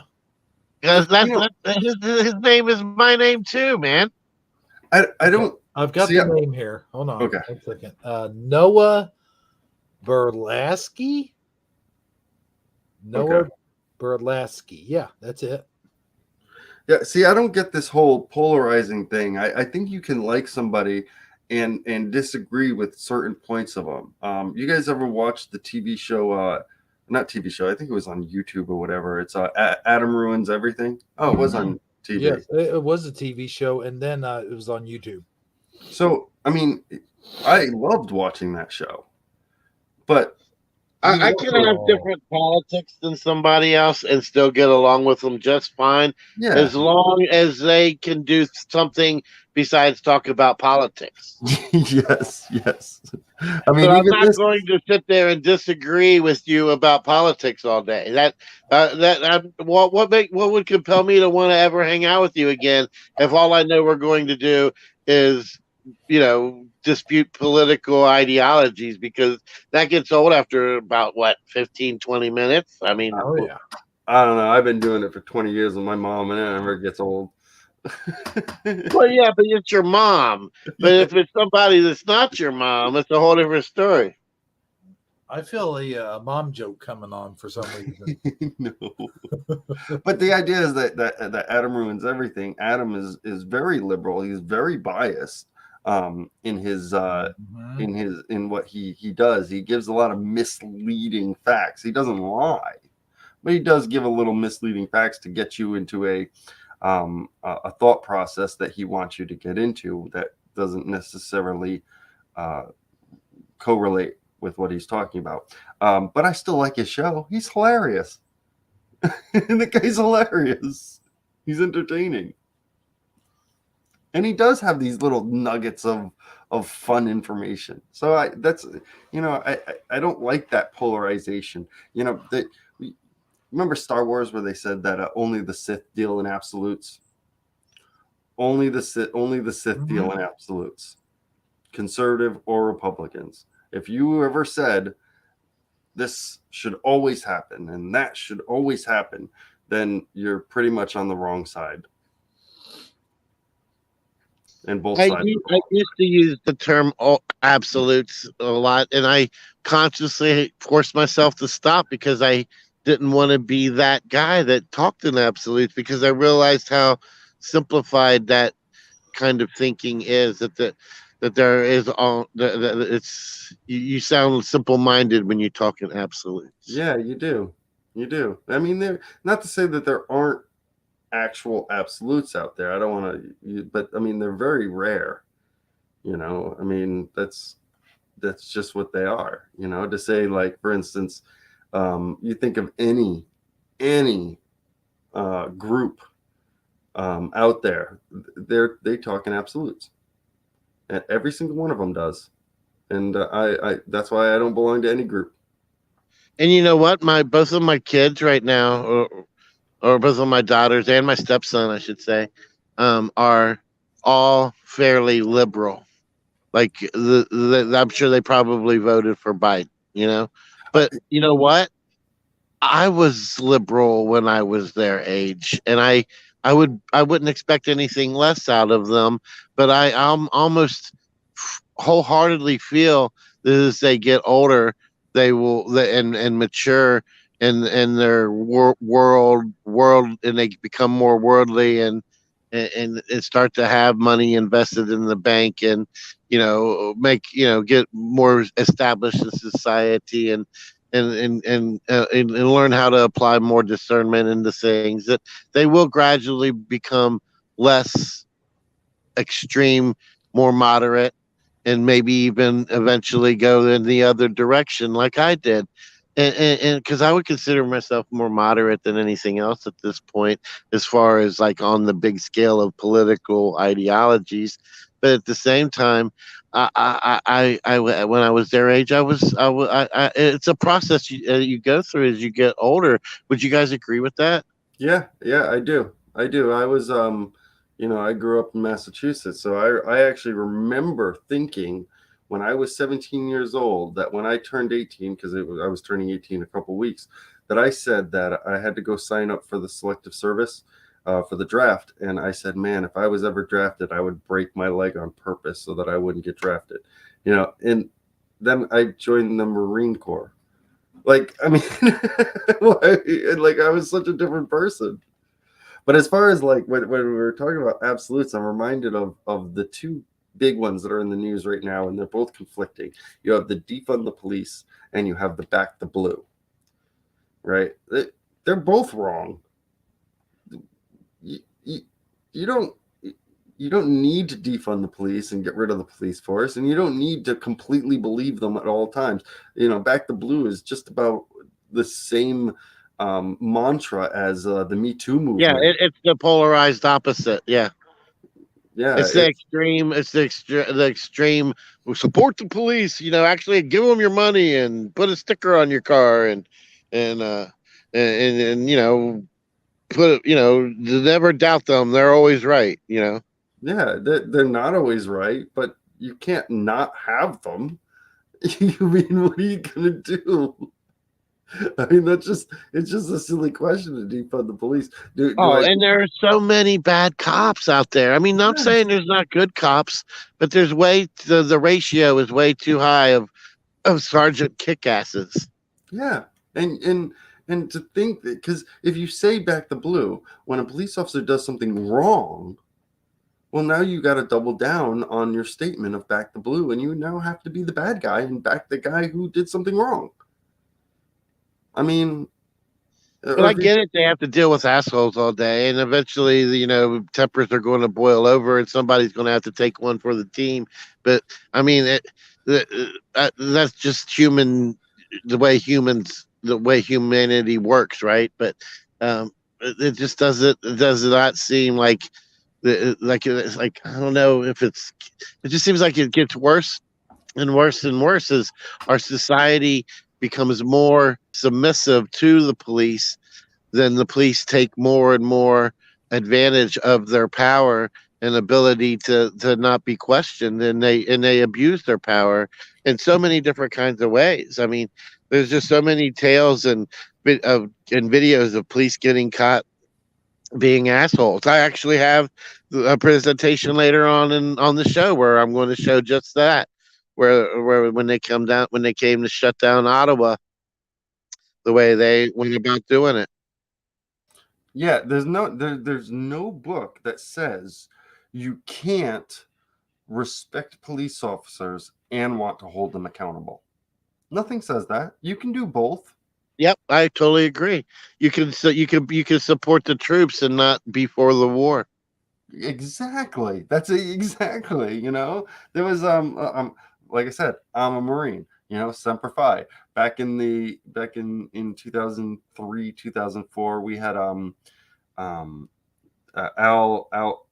Gabi, I believe it was. It was a prison where some Marines took some very bad pictures of prisoners. They kind of, stripped the prisoners naked and took really degrading pictures of them. I wouldn't expect anyone to be okay with that. Can you imagine if back then if people were like, well, Marines will be Marines. That's just what they do. You just got to accept it, and support them for it. No, you don't support them for that. You have to stop that. You have to stop that from happening. Yep, exactly. You gotta address the squeaky wheel, my friend. Yep. And that's how you solve the problem. That's how you run smoothly. And you don't take the wheel off. You don't ignore the squeak. You go deal with it. Yeah, we give police an extraordinary amount of power that they need to have. They need to have it. Yep, and when one starts getting multiple reports of citizen complaints or abuse, that needs to be addressed, looked into, and that policeman needs to be disciplined and or released, because you see so often that is they get a good old boy network type thing going on. Yeah. All right, what do we got next? I think we beat this one. I got a question. Okay. Well, why does everything Michael Fontaine have to say end in a question mark? I don't know. Have you ever noticed that? Like everything is okay. Let me read this couple comments here. Me too? Question mark, pound, question mark. Is that a question? The hashtag. Question? Hashtag. Hashtag me. Yeah, hashtag Me Too movement. Yeah, I understand that. But he got a question mark in each thing. And then they were 8 or 12. LOL. Question mark. Let's see here. What's another one? Well, he hasn't done it so much tonight, but I know he always seems to do it like almost every other night. So I don't know. Like either he has a bunch of questions. Yeah, I know why he does it. So there's a bunch of question marks here. Question mark, question mark, question mark. I don't know just yet. I don't know just yet. Question mark. So it's question mark, question mark, question mark. I don't know just yet. That's how I picture him talking in my head. I don't know just yet. Well, when there's a question mark requires an answer. Kind of like. Go ahead. We ramble on this show a lot, so it's hard to get the questions from the comments sometimes. Biden is going to talk to Putin? Question mark. Sorry, I just noticed a lot on Michael Fontaine's end. That's all I'm saying. I'm not making fun or anything. I'm just, what about JFK? Question mark. No, I'm just saying. Well, what do you mean? What do I mean? Wait, Question mark. is it time for what do you mean? What do you mean memes? Yeah, what do I mean? What do you mean? Mean. Mean. Well, I'll tell you what, Steve. Here's the thing. You know the thing. And I know your name's not Steve. Your You, name's you beat me to it that time. I did. And I called you Steve for some reason. What's up with that? I don't know. You're and when you were talking about Bob Saget a while ago, I think you called him Bob Sagit. I think Yeah, no, because of the G thing, you know. I think you think he's like your cousin, your long distant cousin Saji, but Saget. Saget Monsanto. Yeah. But no, seriously, I have to disappear for a few minutes. Oh, brother. Oh, brother, does it hurt? He doesn't do it very often, but when he does. I'm announcing it now so you guys know. But what I'm going to do is I've handed Keith's dad the keys to the kingdom. And I'm going to allow him to share his screen, and he's the one going to be bringing up all of the what do you mean memes. All right. You up to the task there, Mr. Dad wearing plaid? Yeah, I got them. All right, All right. guys, I will be right back as soon as possible, I promise. Okay. Well, I can't take credit for all of them, but I'll just play along. So I'll read. Hey, if you guys accidentally run over Justin, that's okay, eh?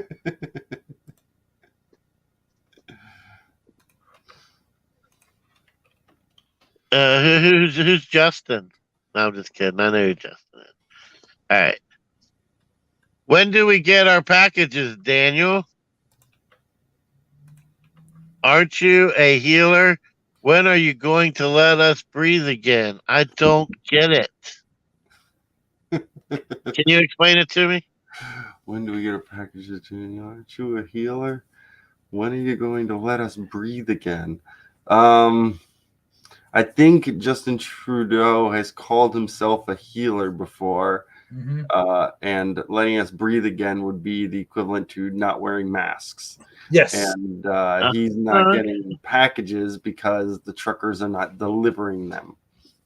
Ah, that Canadian humor sometimes just goes right over my head. All right. Farmers have now joined the truckers and have formed a tractor convoy. All right. They sure have. Look at them big old tractors. Yeah. I'd say they're probably gone by now. Police came in and pretty much shut everything down, my friend. They certainly did. Biden, the quicker schmucker upper. Yeah. Is that what it says? Yeah.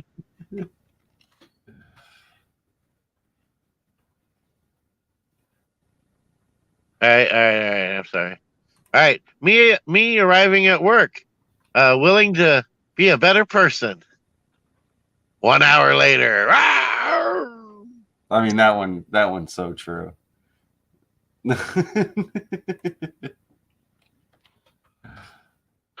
Yep. Serious face comes on. The only option Ottawa police chief may call in the military to handle protest. Only option. Question mark. How about the option to end the stupid mask mandate? Oh, yeah. Interesting.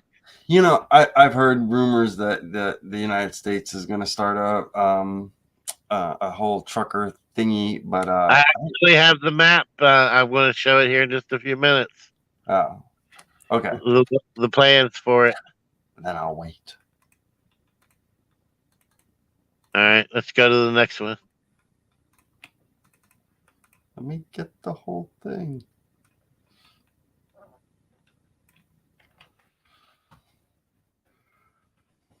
All right. This is some sometimes you have to admit it's just time to retire. You know, put away the pen. There's no way this happened. Now I ain't saying the nurse ain't never accidentally jabbed the person holding the kid before, but this does seem like a pretty extreme situation. I'm thinking somebody photoshopped the needle point out. Yes, and or that lady has prosthetic breasts because it doesn't appear that she can even feel it's happening. Yeah.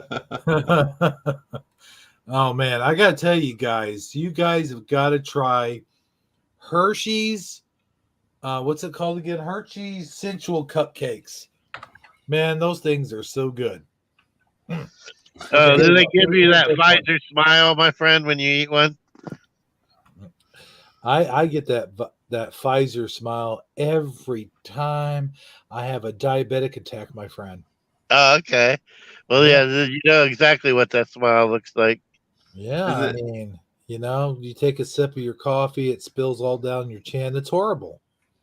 Yeah, I bet it is. You gotta like tilt your head to the left or the right just to get a drink. Yeah. Wait, are you telling me I've had the Pfizer smile this whole time? Oh yeah. Yeah, imagine trying to eat a damn taco. I mean, come on, Oh, man. wait a minute. Yeah, let's do this. Hold on. Let's compare the two. Okay, so we have Keith's dad here. Let's see here. Oh, yeah, there it is. There's the Yeah, he does have the Pfizer smile. You're right. Yes. He's even got the booster curl. Oops. No, see they have the Keith's dad smirk. That's what they have. This is the Pfizer smile. That's what it is. They're subscribers to Keith's dad, and they're doing their best impression. So oh no! I'm so making fun of people who have medical issues. All right.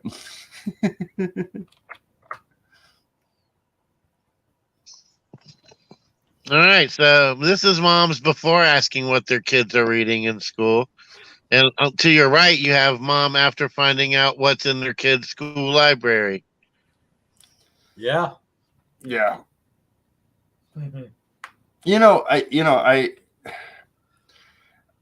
when I was growing up, I even remember when I was in I think the PTA looks more, the women at the PTA meetings nowadays look a little bit more like the woman on the right than they do the woman on the left, as compared to what they looked like 20 years ago. I saw this woman over here on the right at a PTA meeting. They actually have a YouTube video of her. Well, it's not actually her, but she looks exactly like this. You're not even lying, dude. Except for the fact she probably didn't have an was it AK-47? Right, yeah, or the big ass utility belt. Yeah. Or the dark sunglasses, maybe.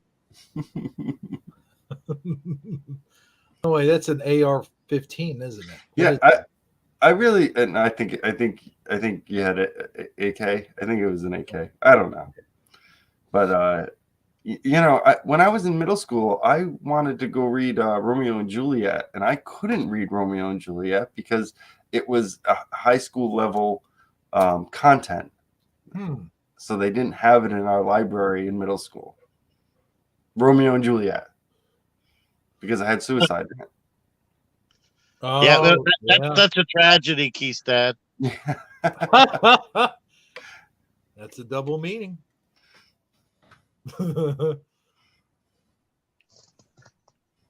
If you don't stop lying, you'll grow up to be a fact checker for Facebook and for YouTube.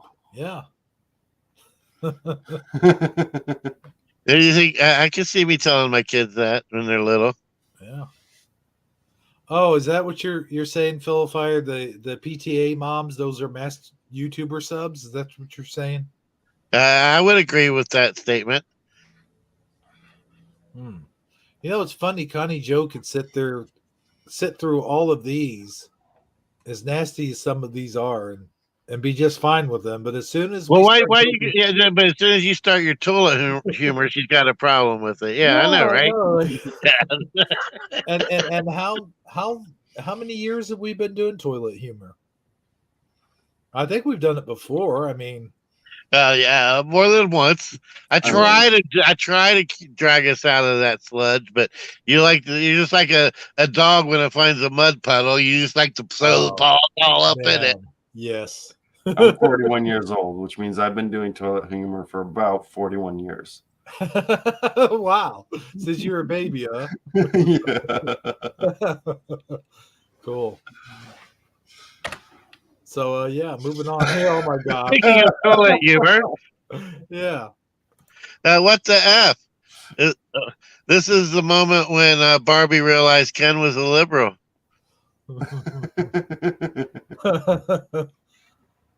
And his preferred pronouns are we and he.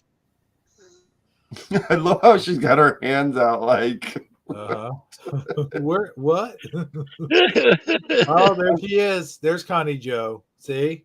Well, you did have to go and call her out and everything. Yeah, you did call her out. You're not any better, Barbie. I mean, I hate to say Right. it. Like, Yeah. If he had one, where's he going to put it? You know. I mean, We're just gonna go. are we just okay? On to the next, right? All right. So y'all be careful out there. I just saw a undercover canine using binoculars. Huh. Fact check true on that. That does look like it. Yeah. He's even like undercover. Undercarver. Uh-huh. Yeah. If I were you, I would back up slowly. Oh man. Oh, that's it's a terrible joke. Just don't try to flee. Oh, Saggy.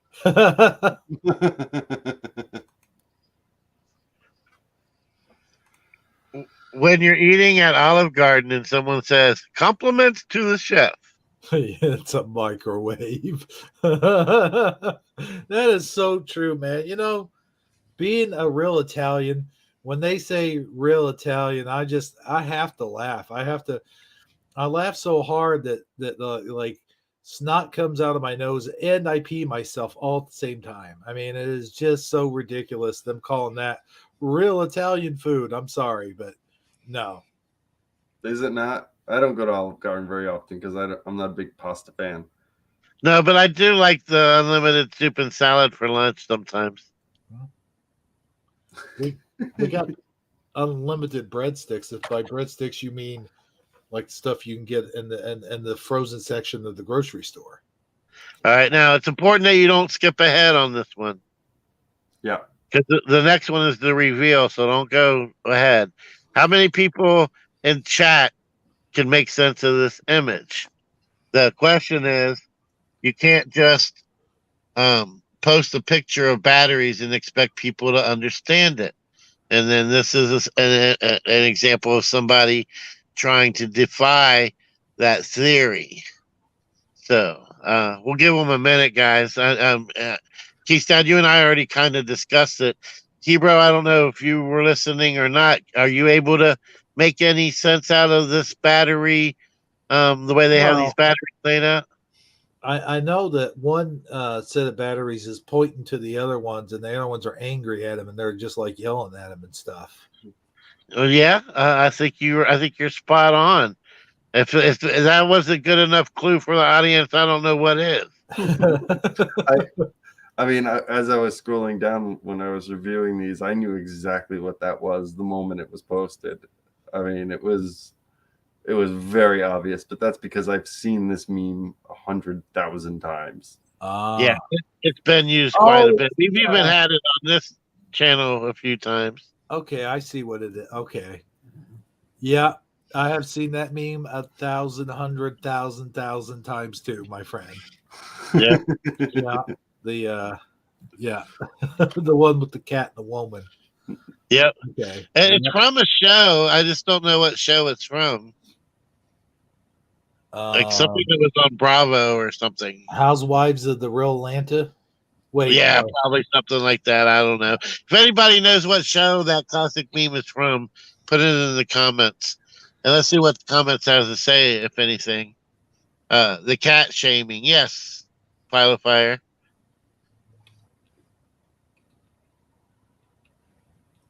All right. That's all I see. Michael Fontaine says Red Lobster, and he's referring back to the Olive Garden. You know, Red Lobster does have some good fettuccine shrimp fettuccine or whatever it's called. You know, Okay. fettuccine Alfredo. Sorry, We just had Rave Darius pop in, and I'm sure he knows exactly what he's looking at. oh yeah. Yeah, Rap, can you tell us what you see? What do these batteries mean? What does this mean? What does the meme? What do you mean? What does it mean to you? Oh, File of Fire. I do not catch the reference though. See what you did there. Hey, we got Richard of Yahweh here. I like good old Richard. Yes, me too. I like seeing everybody pop in like that. All right, I guess we could go ahead and do the reveal. I think we've gave it enough time. Okay, here we go. Ta-da. I think I even have a meme here in a minute where there's actually text, but I just wanted to use the blank canvas. There's a meme of a meme of a meme. Is that correct? Yes. Okay. And Rav Darius, we need to get him in on one of these Shifty Sunday sessions one day. I know he sent me an email, something to do about ruining Keith's dad's life by putting him on Taco Tuesday or something. Okay. I mean, I do enough ruining of Reeves' life, so Yeah. I actually felt. All right, let's stay on subject here. No thanks. Last time I grabbed a pussy, it became a national scandal. Can somebody do a better Trump voice? No.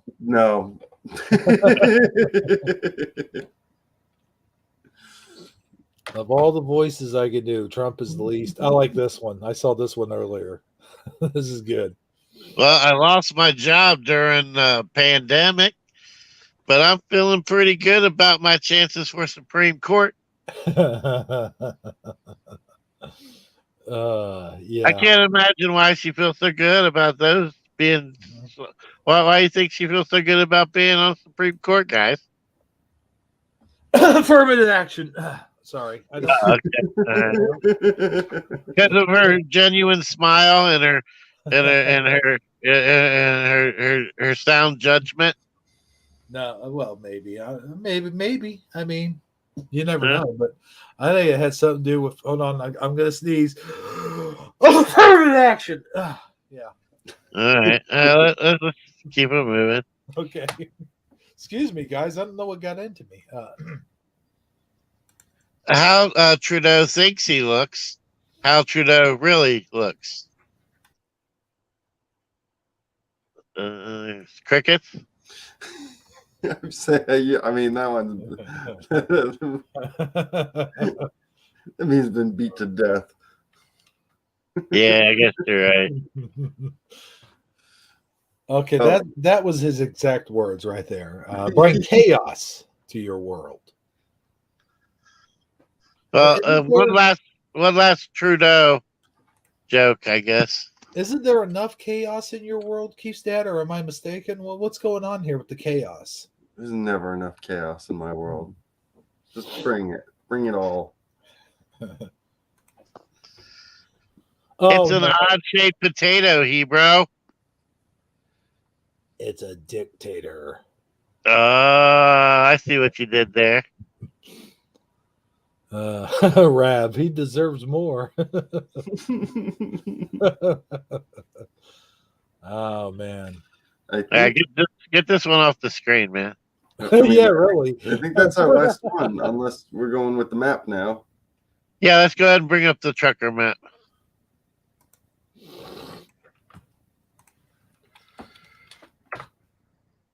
So they're planning on doing another trucker convoy rally or whatever, but for the United States.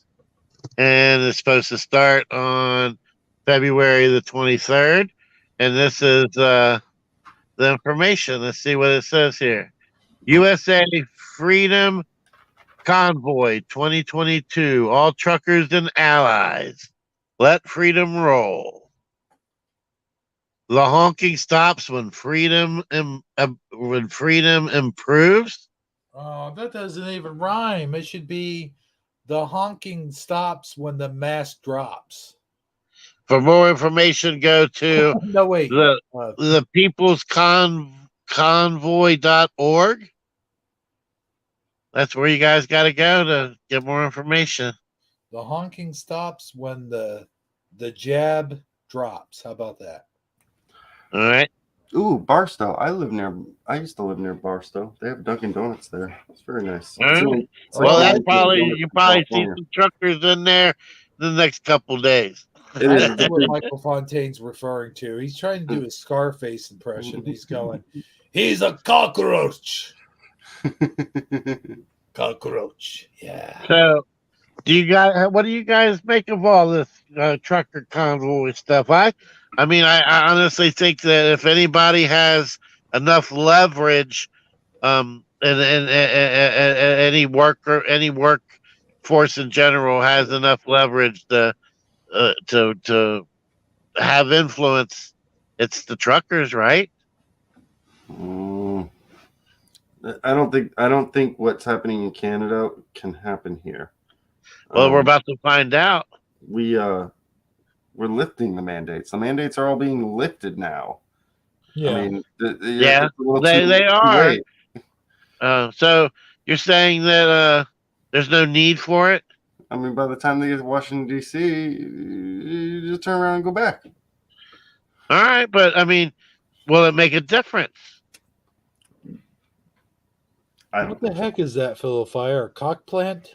Cock doodle what? I just don't understand the She just wants to make you swear. So are you saying they shouldn't do it because there's no need, or because it will make a difference, or so you're not supportive of this? I wouldn't say I wouldn't be supportive of it. You can do whatever you want. The free country. You want to use your truck and drive to Washington D.C. to fight something that's already kind of going away anyway. So go for it. So you don't think it's needed then, really? No, I don't think it's needed. No, all right. I'm not really sure how I feel about it, to be honest with you. I'm not really like. I guess I need to go to the website and see what the specific message is, and then I'll decide. I mean, like Keith's dad said. I mean, they're really already dropped a lot of the mandates for a lot of states. I mean, yeah, and even in Canada, they were successful in getting a lot of the mandates lifted. Well, not all of them. But Canada, some of them. it was sort of more dire. Like it was more national. stricter. Like and they were actually doing tougher mandates. They were requiring all the truckers to get vaccinated. And we almost went that route, except our mandates are not national. That got struck down by the Supreme Court. So any mandates that exist are all by state. So going to Washington D.C. is going to be really not all that useful. What are they going to do? Right, because it's up to you. Just have to move to the state that agrees with your politics, right? Yeah. I mean, if you're a trucker in California, you're already screwed. You might as well just move east anyway. I mean, the place is terrible. I hated living in California. It was gorgeous, but I hated living in California. Yep, I would even say the same for New York. Upstate New York's not so bad. Okay. But I mean, like New York. Yeah, New York. I tried to get in and out of there. New York. But yeah, I would say here, you're not going to have because there is no national mandate. So Canada had a national mandate that didn't get overturned by a Supreme Court, but here it did. So I don't think it's all that needed. I don't see a purpose. But then again, I don't really see purpose in many protests.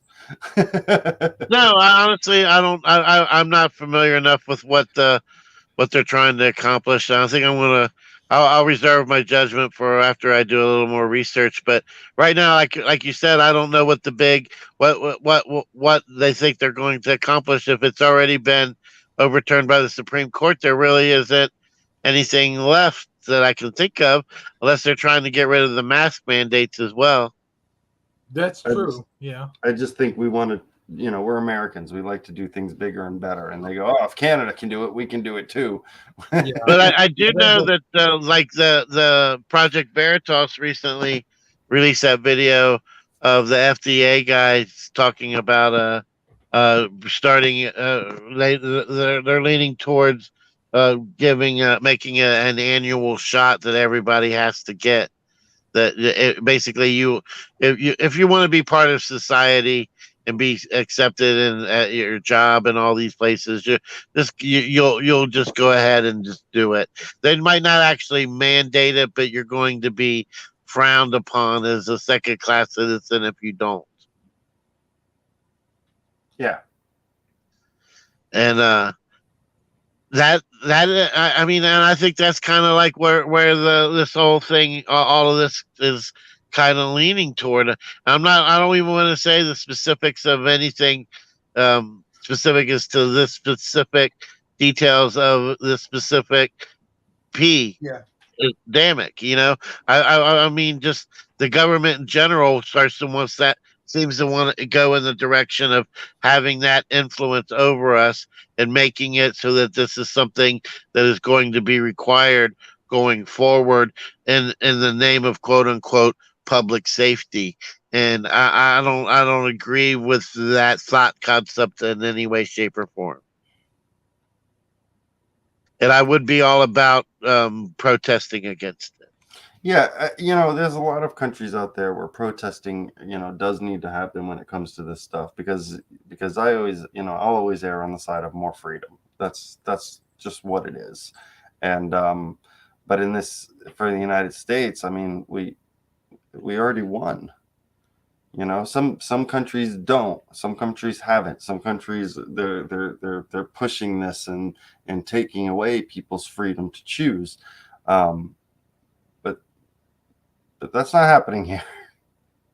So, like right now in Canada, like they kind of want some of the mandates, but they're also the government's not wanting to release this emergency action that they put on, so that they feel like they need to keep it permanent, so that they can keep this type of rule until everything calms down.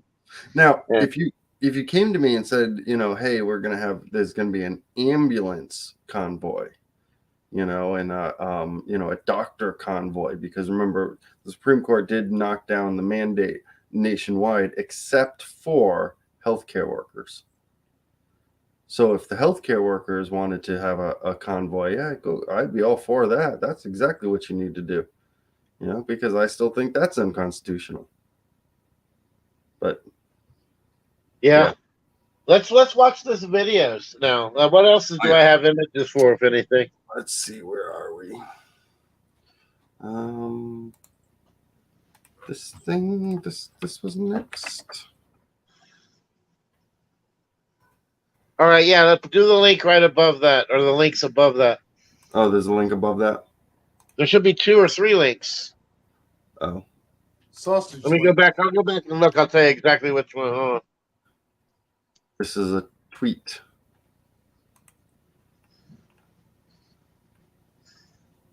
Yeah, it says once coffee.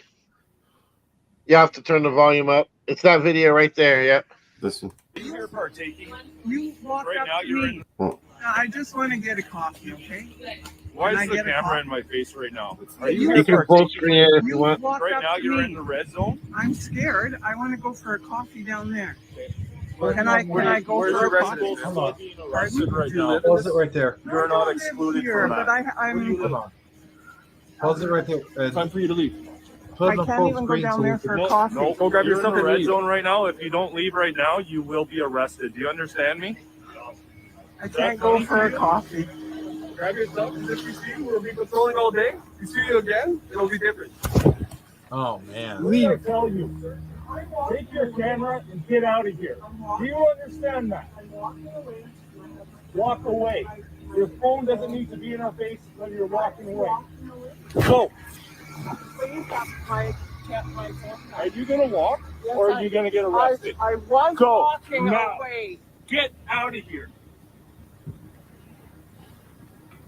Oh my goodness. Hope you can go to sleep at night. Oh, that's terrible. Yeah, that was actually hard to watch. That was hard to watch. What are you doing to us, Saget? I know, right? Being old Saget with the hurtful videos. They're really cracking down on the truckers getting coffee on the whole coffee game. I mean, truckers and coffee are like, peanut butter and jelly, right? Yeah. So then there's this video. Sorry. She went on up and said, "So you guys are the people dealing coffee to those There you go. mother Yeah, truckers down the street, huh? You guys must be the ones dealing them some coffee." So let's see what they had to do to the coffee shop. Get it on over the full screen if you can, Keeps that. The video? Yeah. There we go.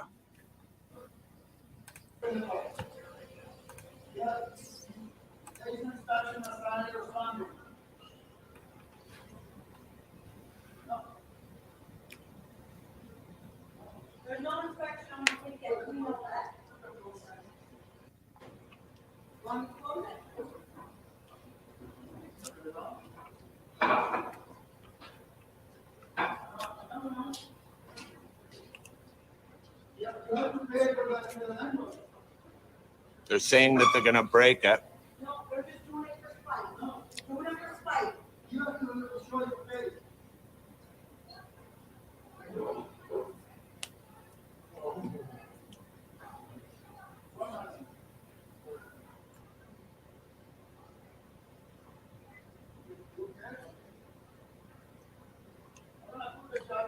Okay, share this out, you guys. Get it out everywhere. Now, get it out. They're saying they're going to break the window. They already walked around back, you guys, so. I know they can't get in because they're breaking in and then they'll have to say that thing so they can't. Here's your tax service. Here's your taxes at play, everyone. Welcome to Absolute Tyranny.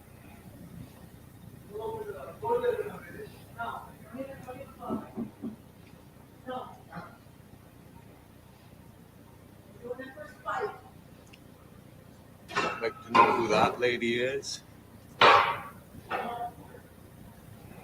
Wow. I don't trust you. You just get. I gotta say, Oh, you just told me that you're gonna break the wall, so I don't have to see it. Come on. Not that, but listen, I'm not gonna open the door. This is right about it. Yeah, I'll take the ticket later on.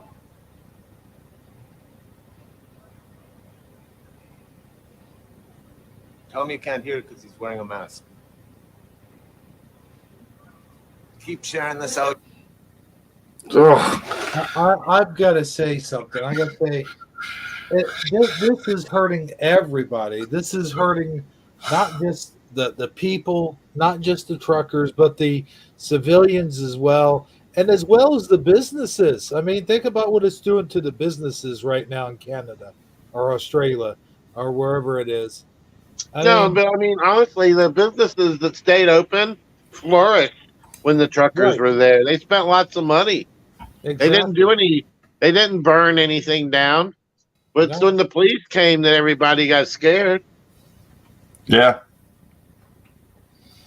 Yep. What do we got here? Oh, wrong one. That's the same thing. Hold on. Yeah, I think that was just those two. And then we have this one. That was them. Right. Yeah. Is there something to read here? Yes, it says. Yeah. Somebody go and read it. These are the owners of hashtag Iconic Cafe, Enrico and Deborah Kuhn. They have been open for business during the hashtag Freedom Convoy 22. Now they want to put them in jail for serving the truckers. They said they will not give in. What they do is for their country and freedom all over the world. Yeah. Well, yeah. Good for them. Good for them. And that's it. That's all we have. Yep, that's it. I got to You tell know, you, I'm gonna do we're gonna do the serious ones first next time. Then we'll go into the lighthearted stuff because man, that got real. yeah. Yeah. I probably should keep something lighthearted for at the end, but we always do have your funny outros. Well, usually that's not the case for tonight, though. Oh, It got dead quiet after I said that. Oh man, no, but look, here's the thing, man. It's like, this thing. oh no, not that again. Okay, hang on one second. Do. But go, you know the thing. There you go. I'm like 8 to your 1. Huh? What do you mean? I've got you like 8 times tonight. Oh, and look at Keith's dad. He's turned into the pumpkin from the Wizard of Oz again. Yeah, you made me late. Fire called me out. Yep. 12:02.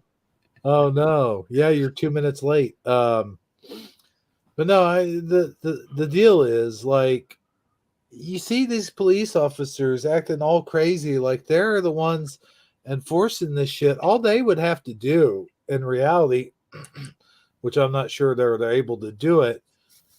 All they'd have to do is seriously just, can they not just turn the other way? Can they not just, I'm going to go over here and take a bathroom break. You guys just get your coffee, or whatever. But no, they're really squeezing the apples to them over there in Canada. And I don't really understand that because over here, we had the mandates too at one point, but then our local sheriffs and everywhere it was, not just the local sheriffs, but just pretty much everywhere, were just like, I'm not enforcing these mandates.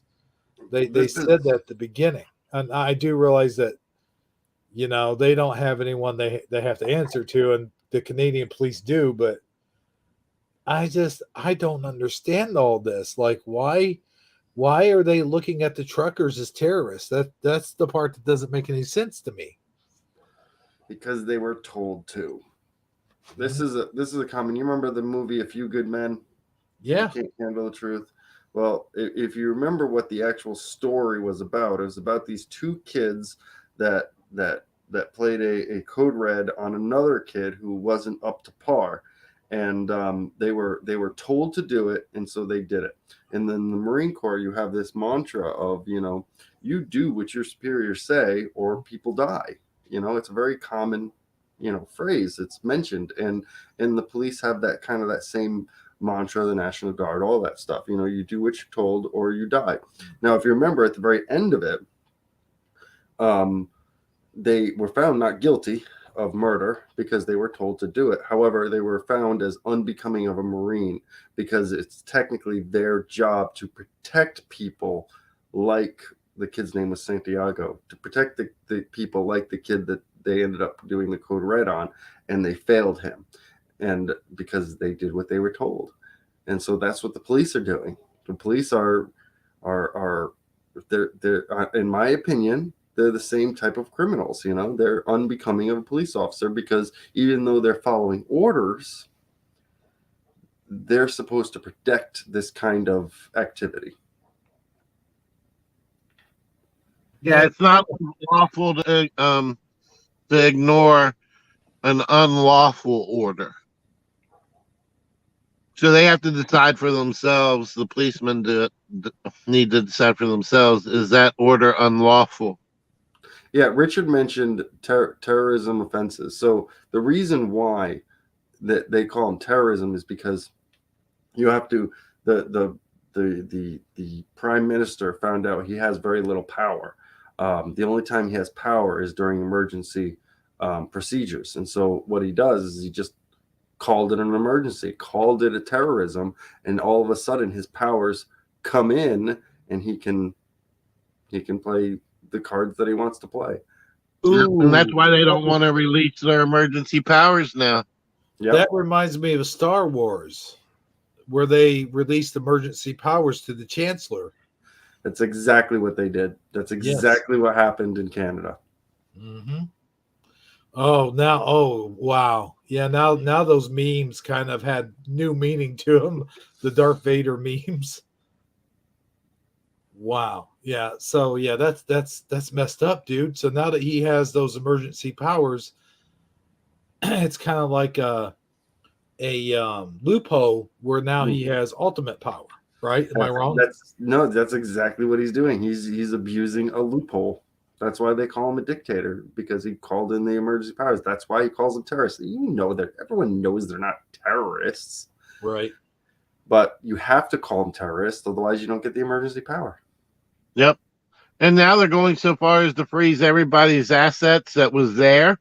Their bank accounts are frozen. They can't get access to their money. Anybody that contributed to the GoFundMe or the other Cash App that supported them or whatever, their accounts are being seized and frozen. Credit cards, their banks are calling them and telling them that they can't, that they have to close their account and they have to wait like 90 days to get their money, things like that. Anybody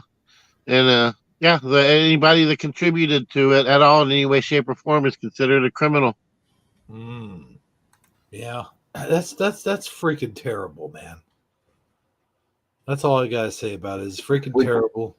Wouldn't you want to get a whole bunch of people and go to Ottawa and tell them what they're doing is wrong? That's what they did. Yeah. Yeah. I mean, bottom line, it's just wrong. So let's see who we have at the end of this wonderful broadcast who's in here. But before I do that, let me ask you guys a question. All right. Do we have any issues or anything that we want to bring up on Odyssey that we can't bring up on here? No, I think we've said everything. I've said everything I need to say. No, I'm done. All right, cool. So I'm going to do this in order of which I see it. We got Richard of Yahweh in the house tonight. Richard is in the house tonight. Raise your arms up in air, waving like you just don't care. Richard in the house tonight. I got a question about Richard. Can I ask this question? I'm only going to ask it once. Sure. Right. I look at your name, Richard. Is that a play on words? Because you know what the short for Richard is, the nickname for Richard. And we know what Yahweh means. Am I the only one that thinks this? No, his name is actually Richard. Oh, is it? Okay. Yeah. Never mind then. No, that's you know where I was going though. I know where you're going. Okay. Never mind. I said I'm done asking that. No. But we also have a Philo Fire, or as I like to call her sometimes, Philo Fire. Oh wait, I said that backwards. Philo Fire is what I like to call her sometimes. She knows this. And of course, we have Michael Fontaine. Michael Fontaine.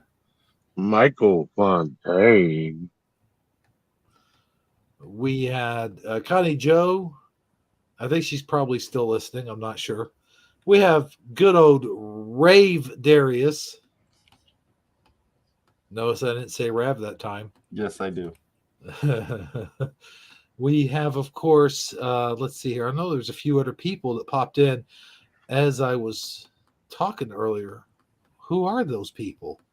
I can't find them. I can't scroll. DD74 was here. Yes, DD74. Thank you. Oh, and bone-breaking action where conspiracy theories are real. Let's see here. Who else do we have? Who else? Oh, yeah. Go-Kart Bob was here earlier. And good old Keith's dad.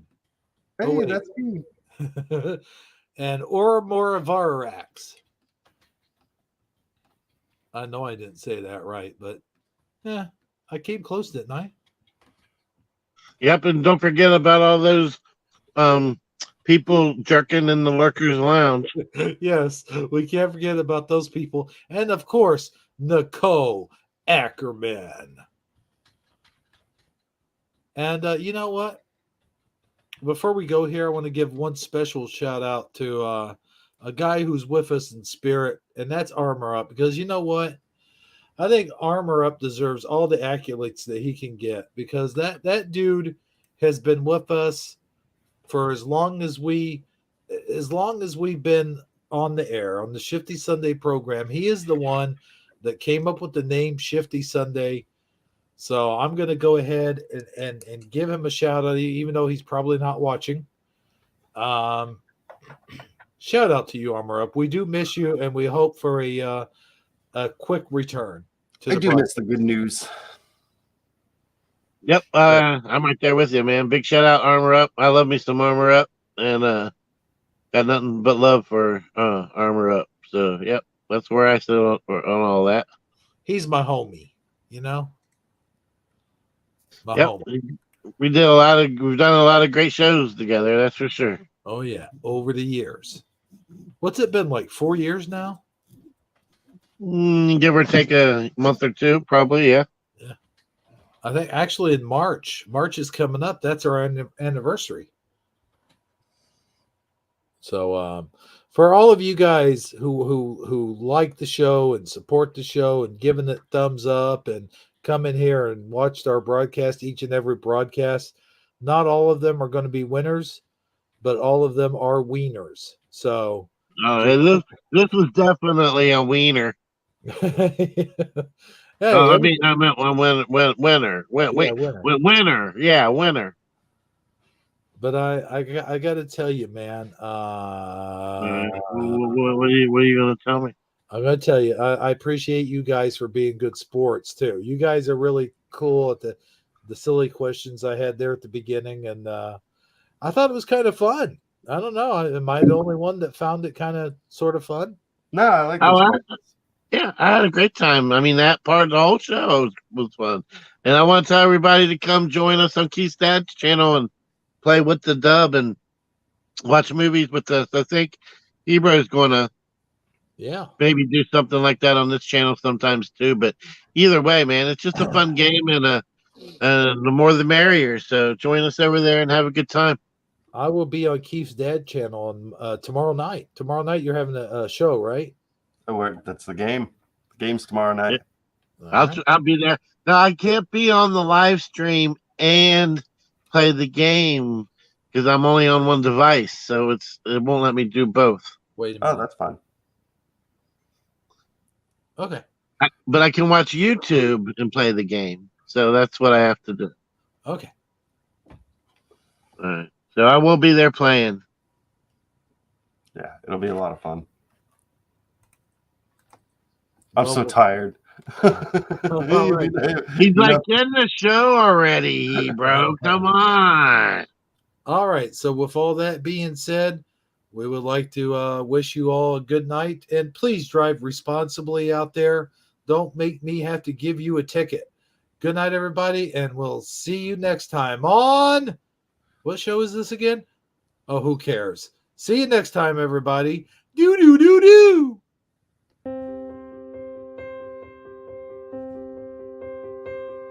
However.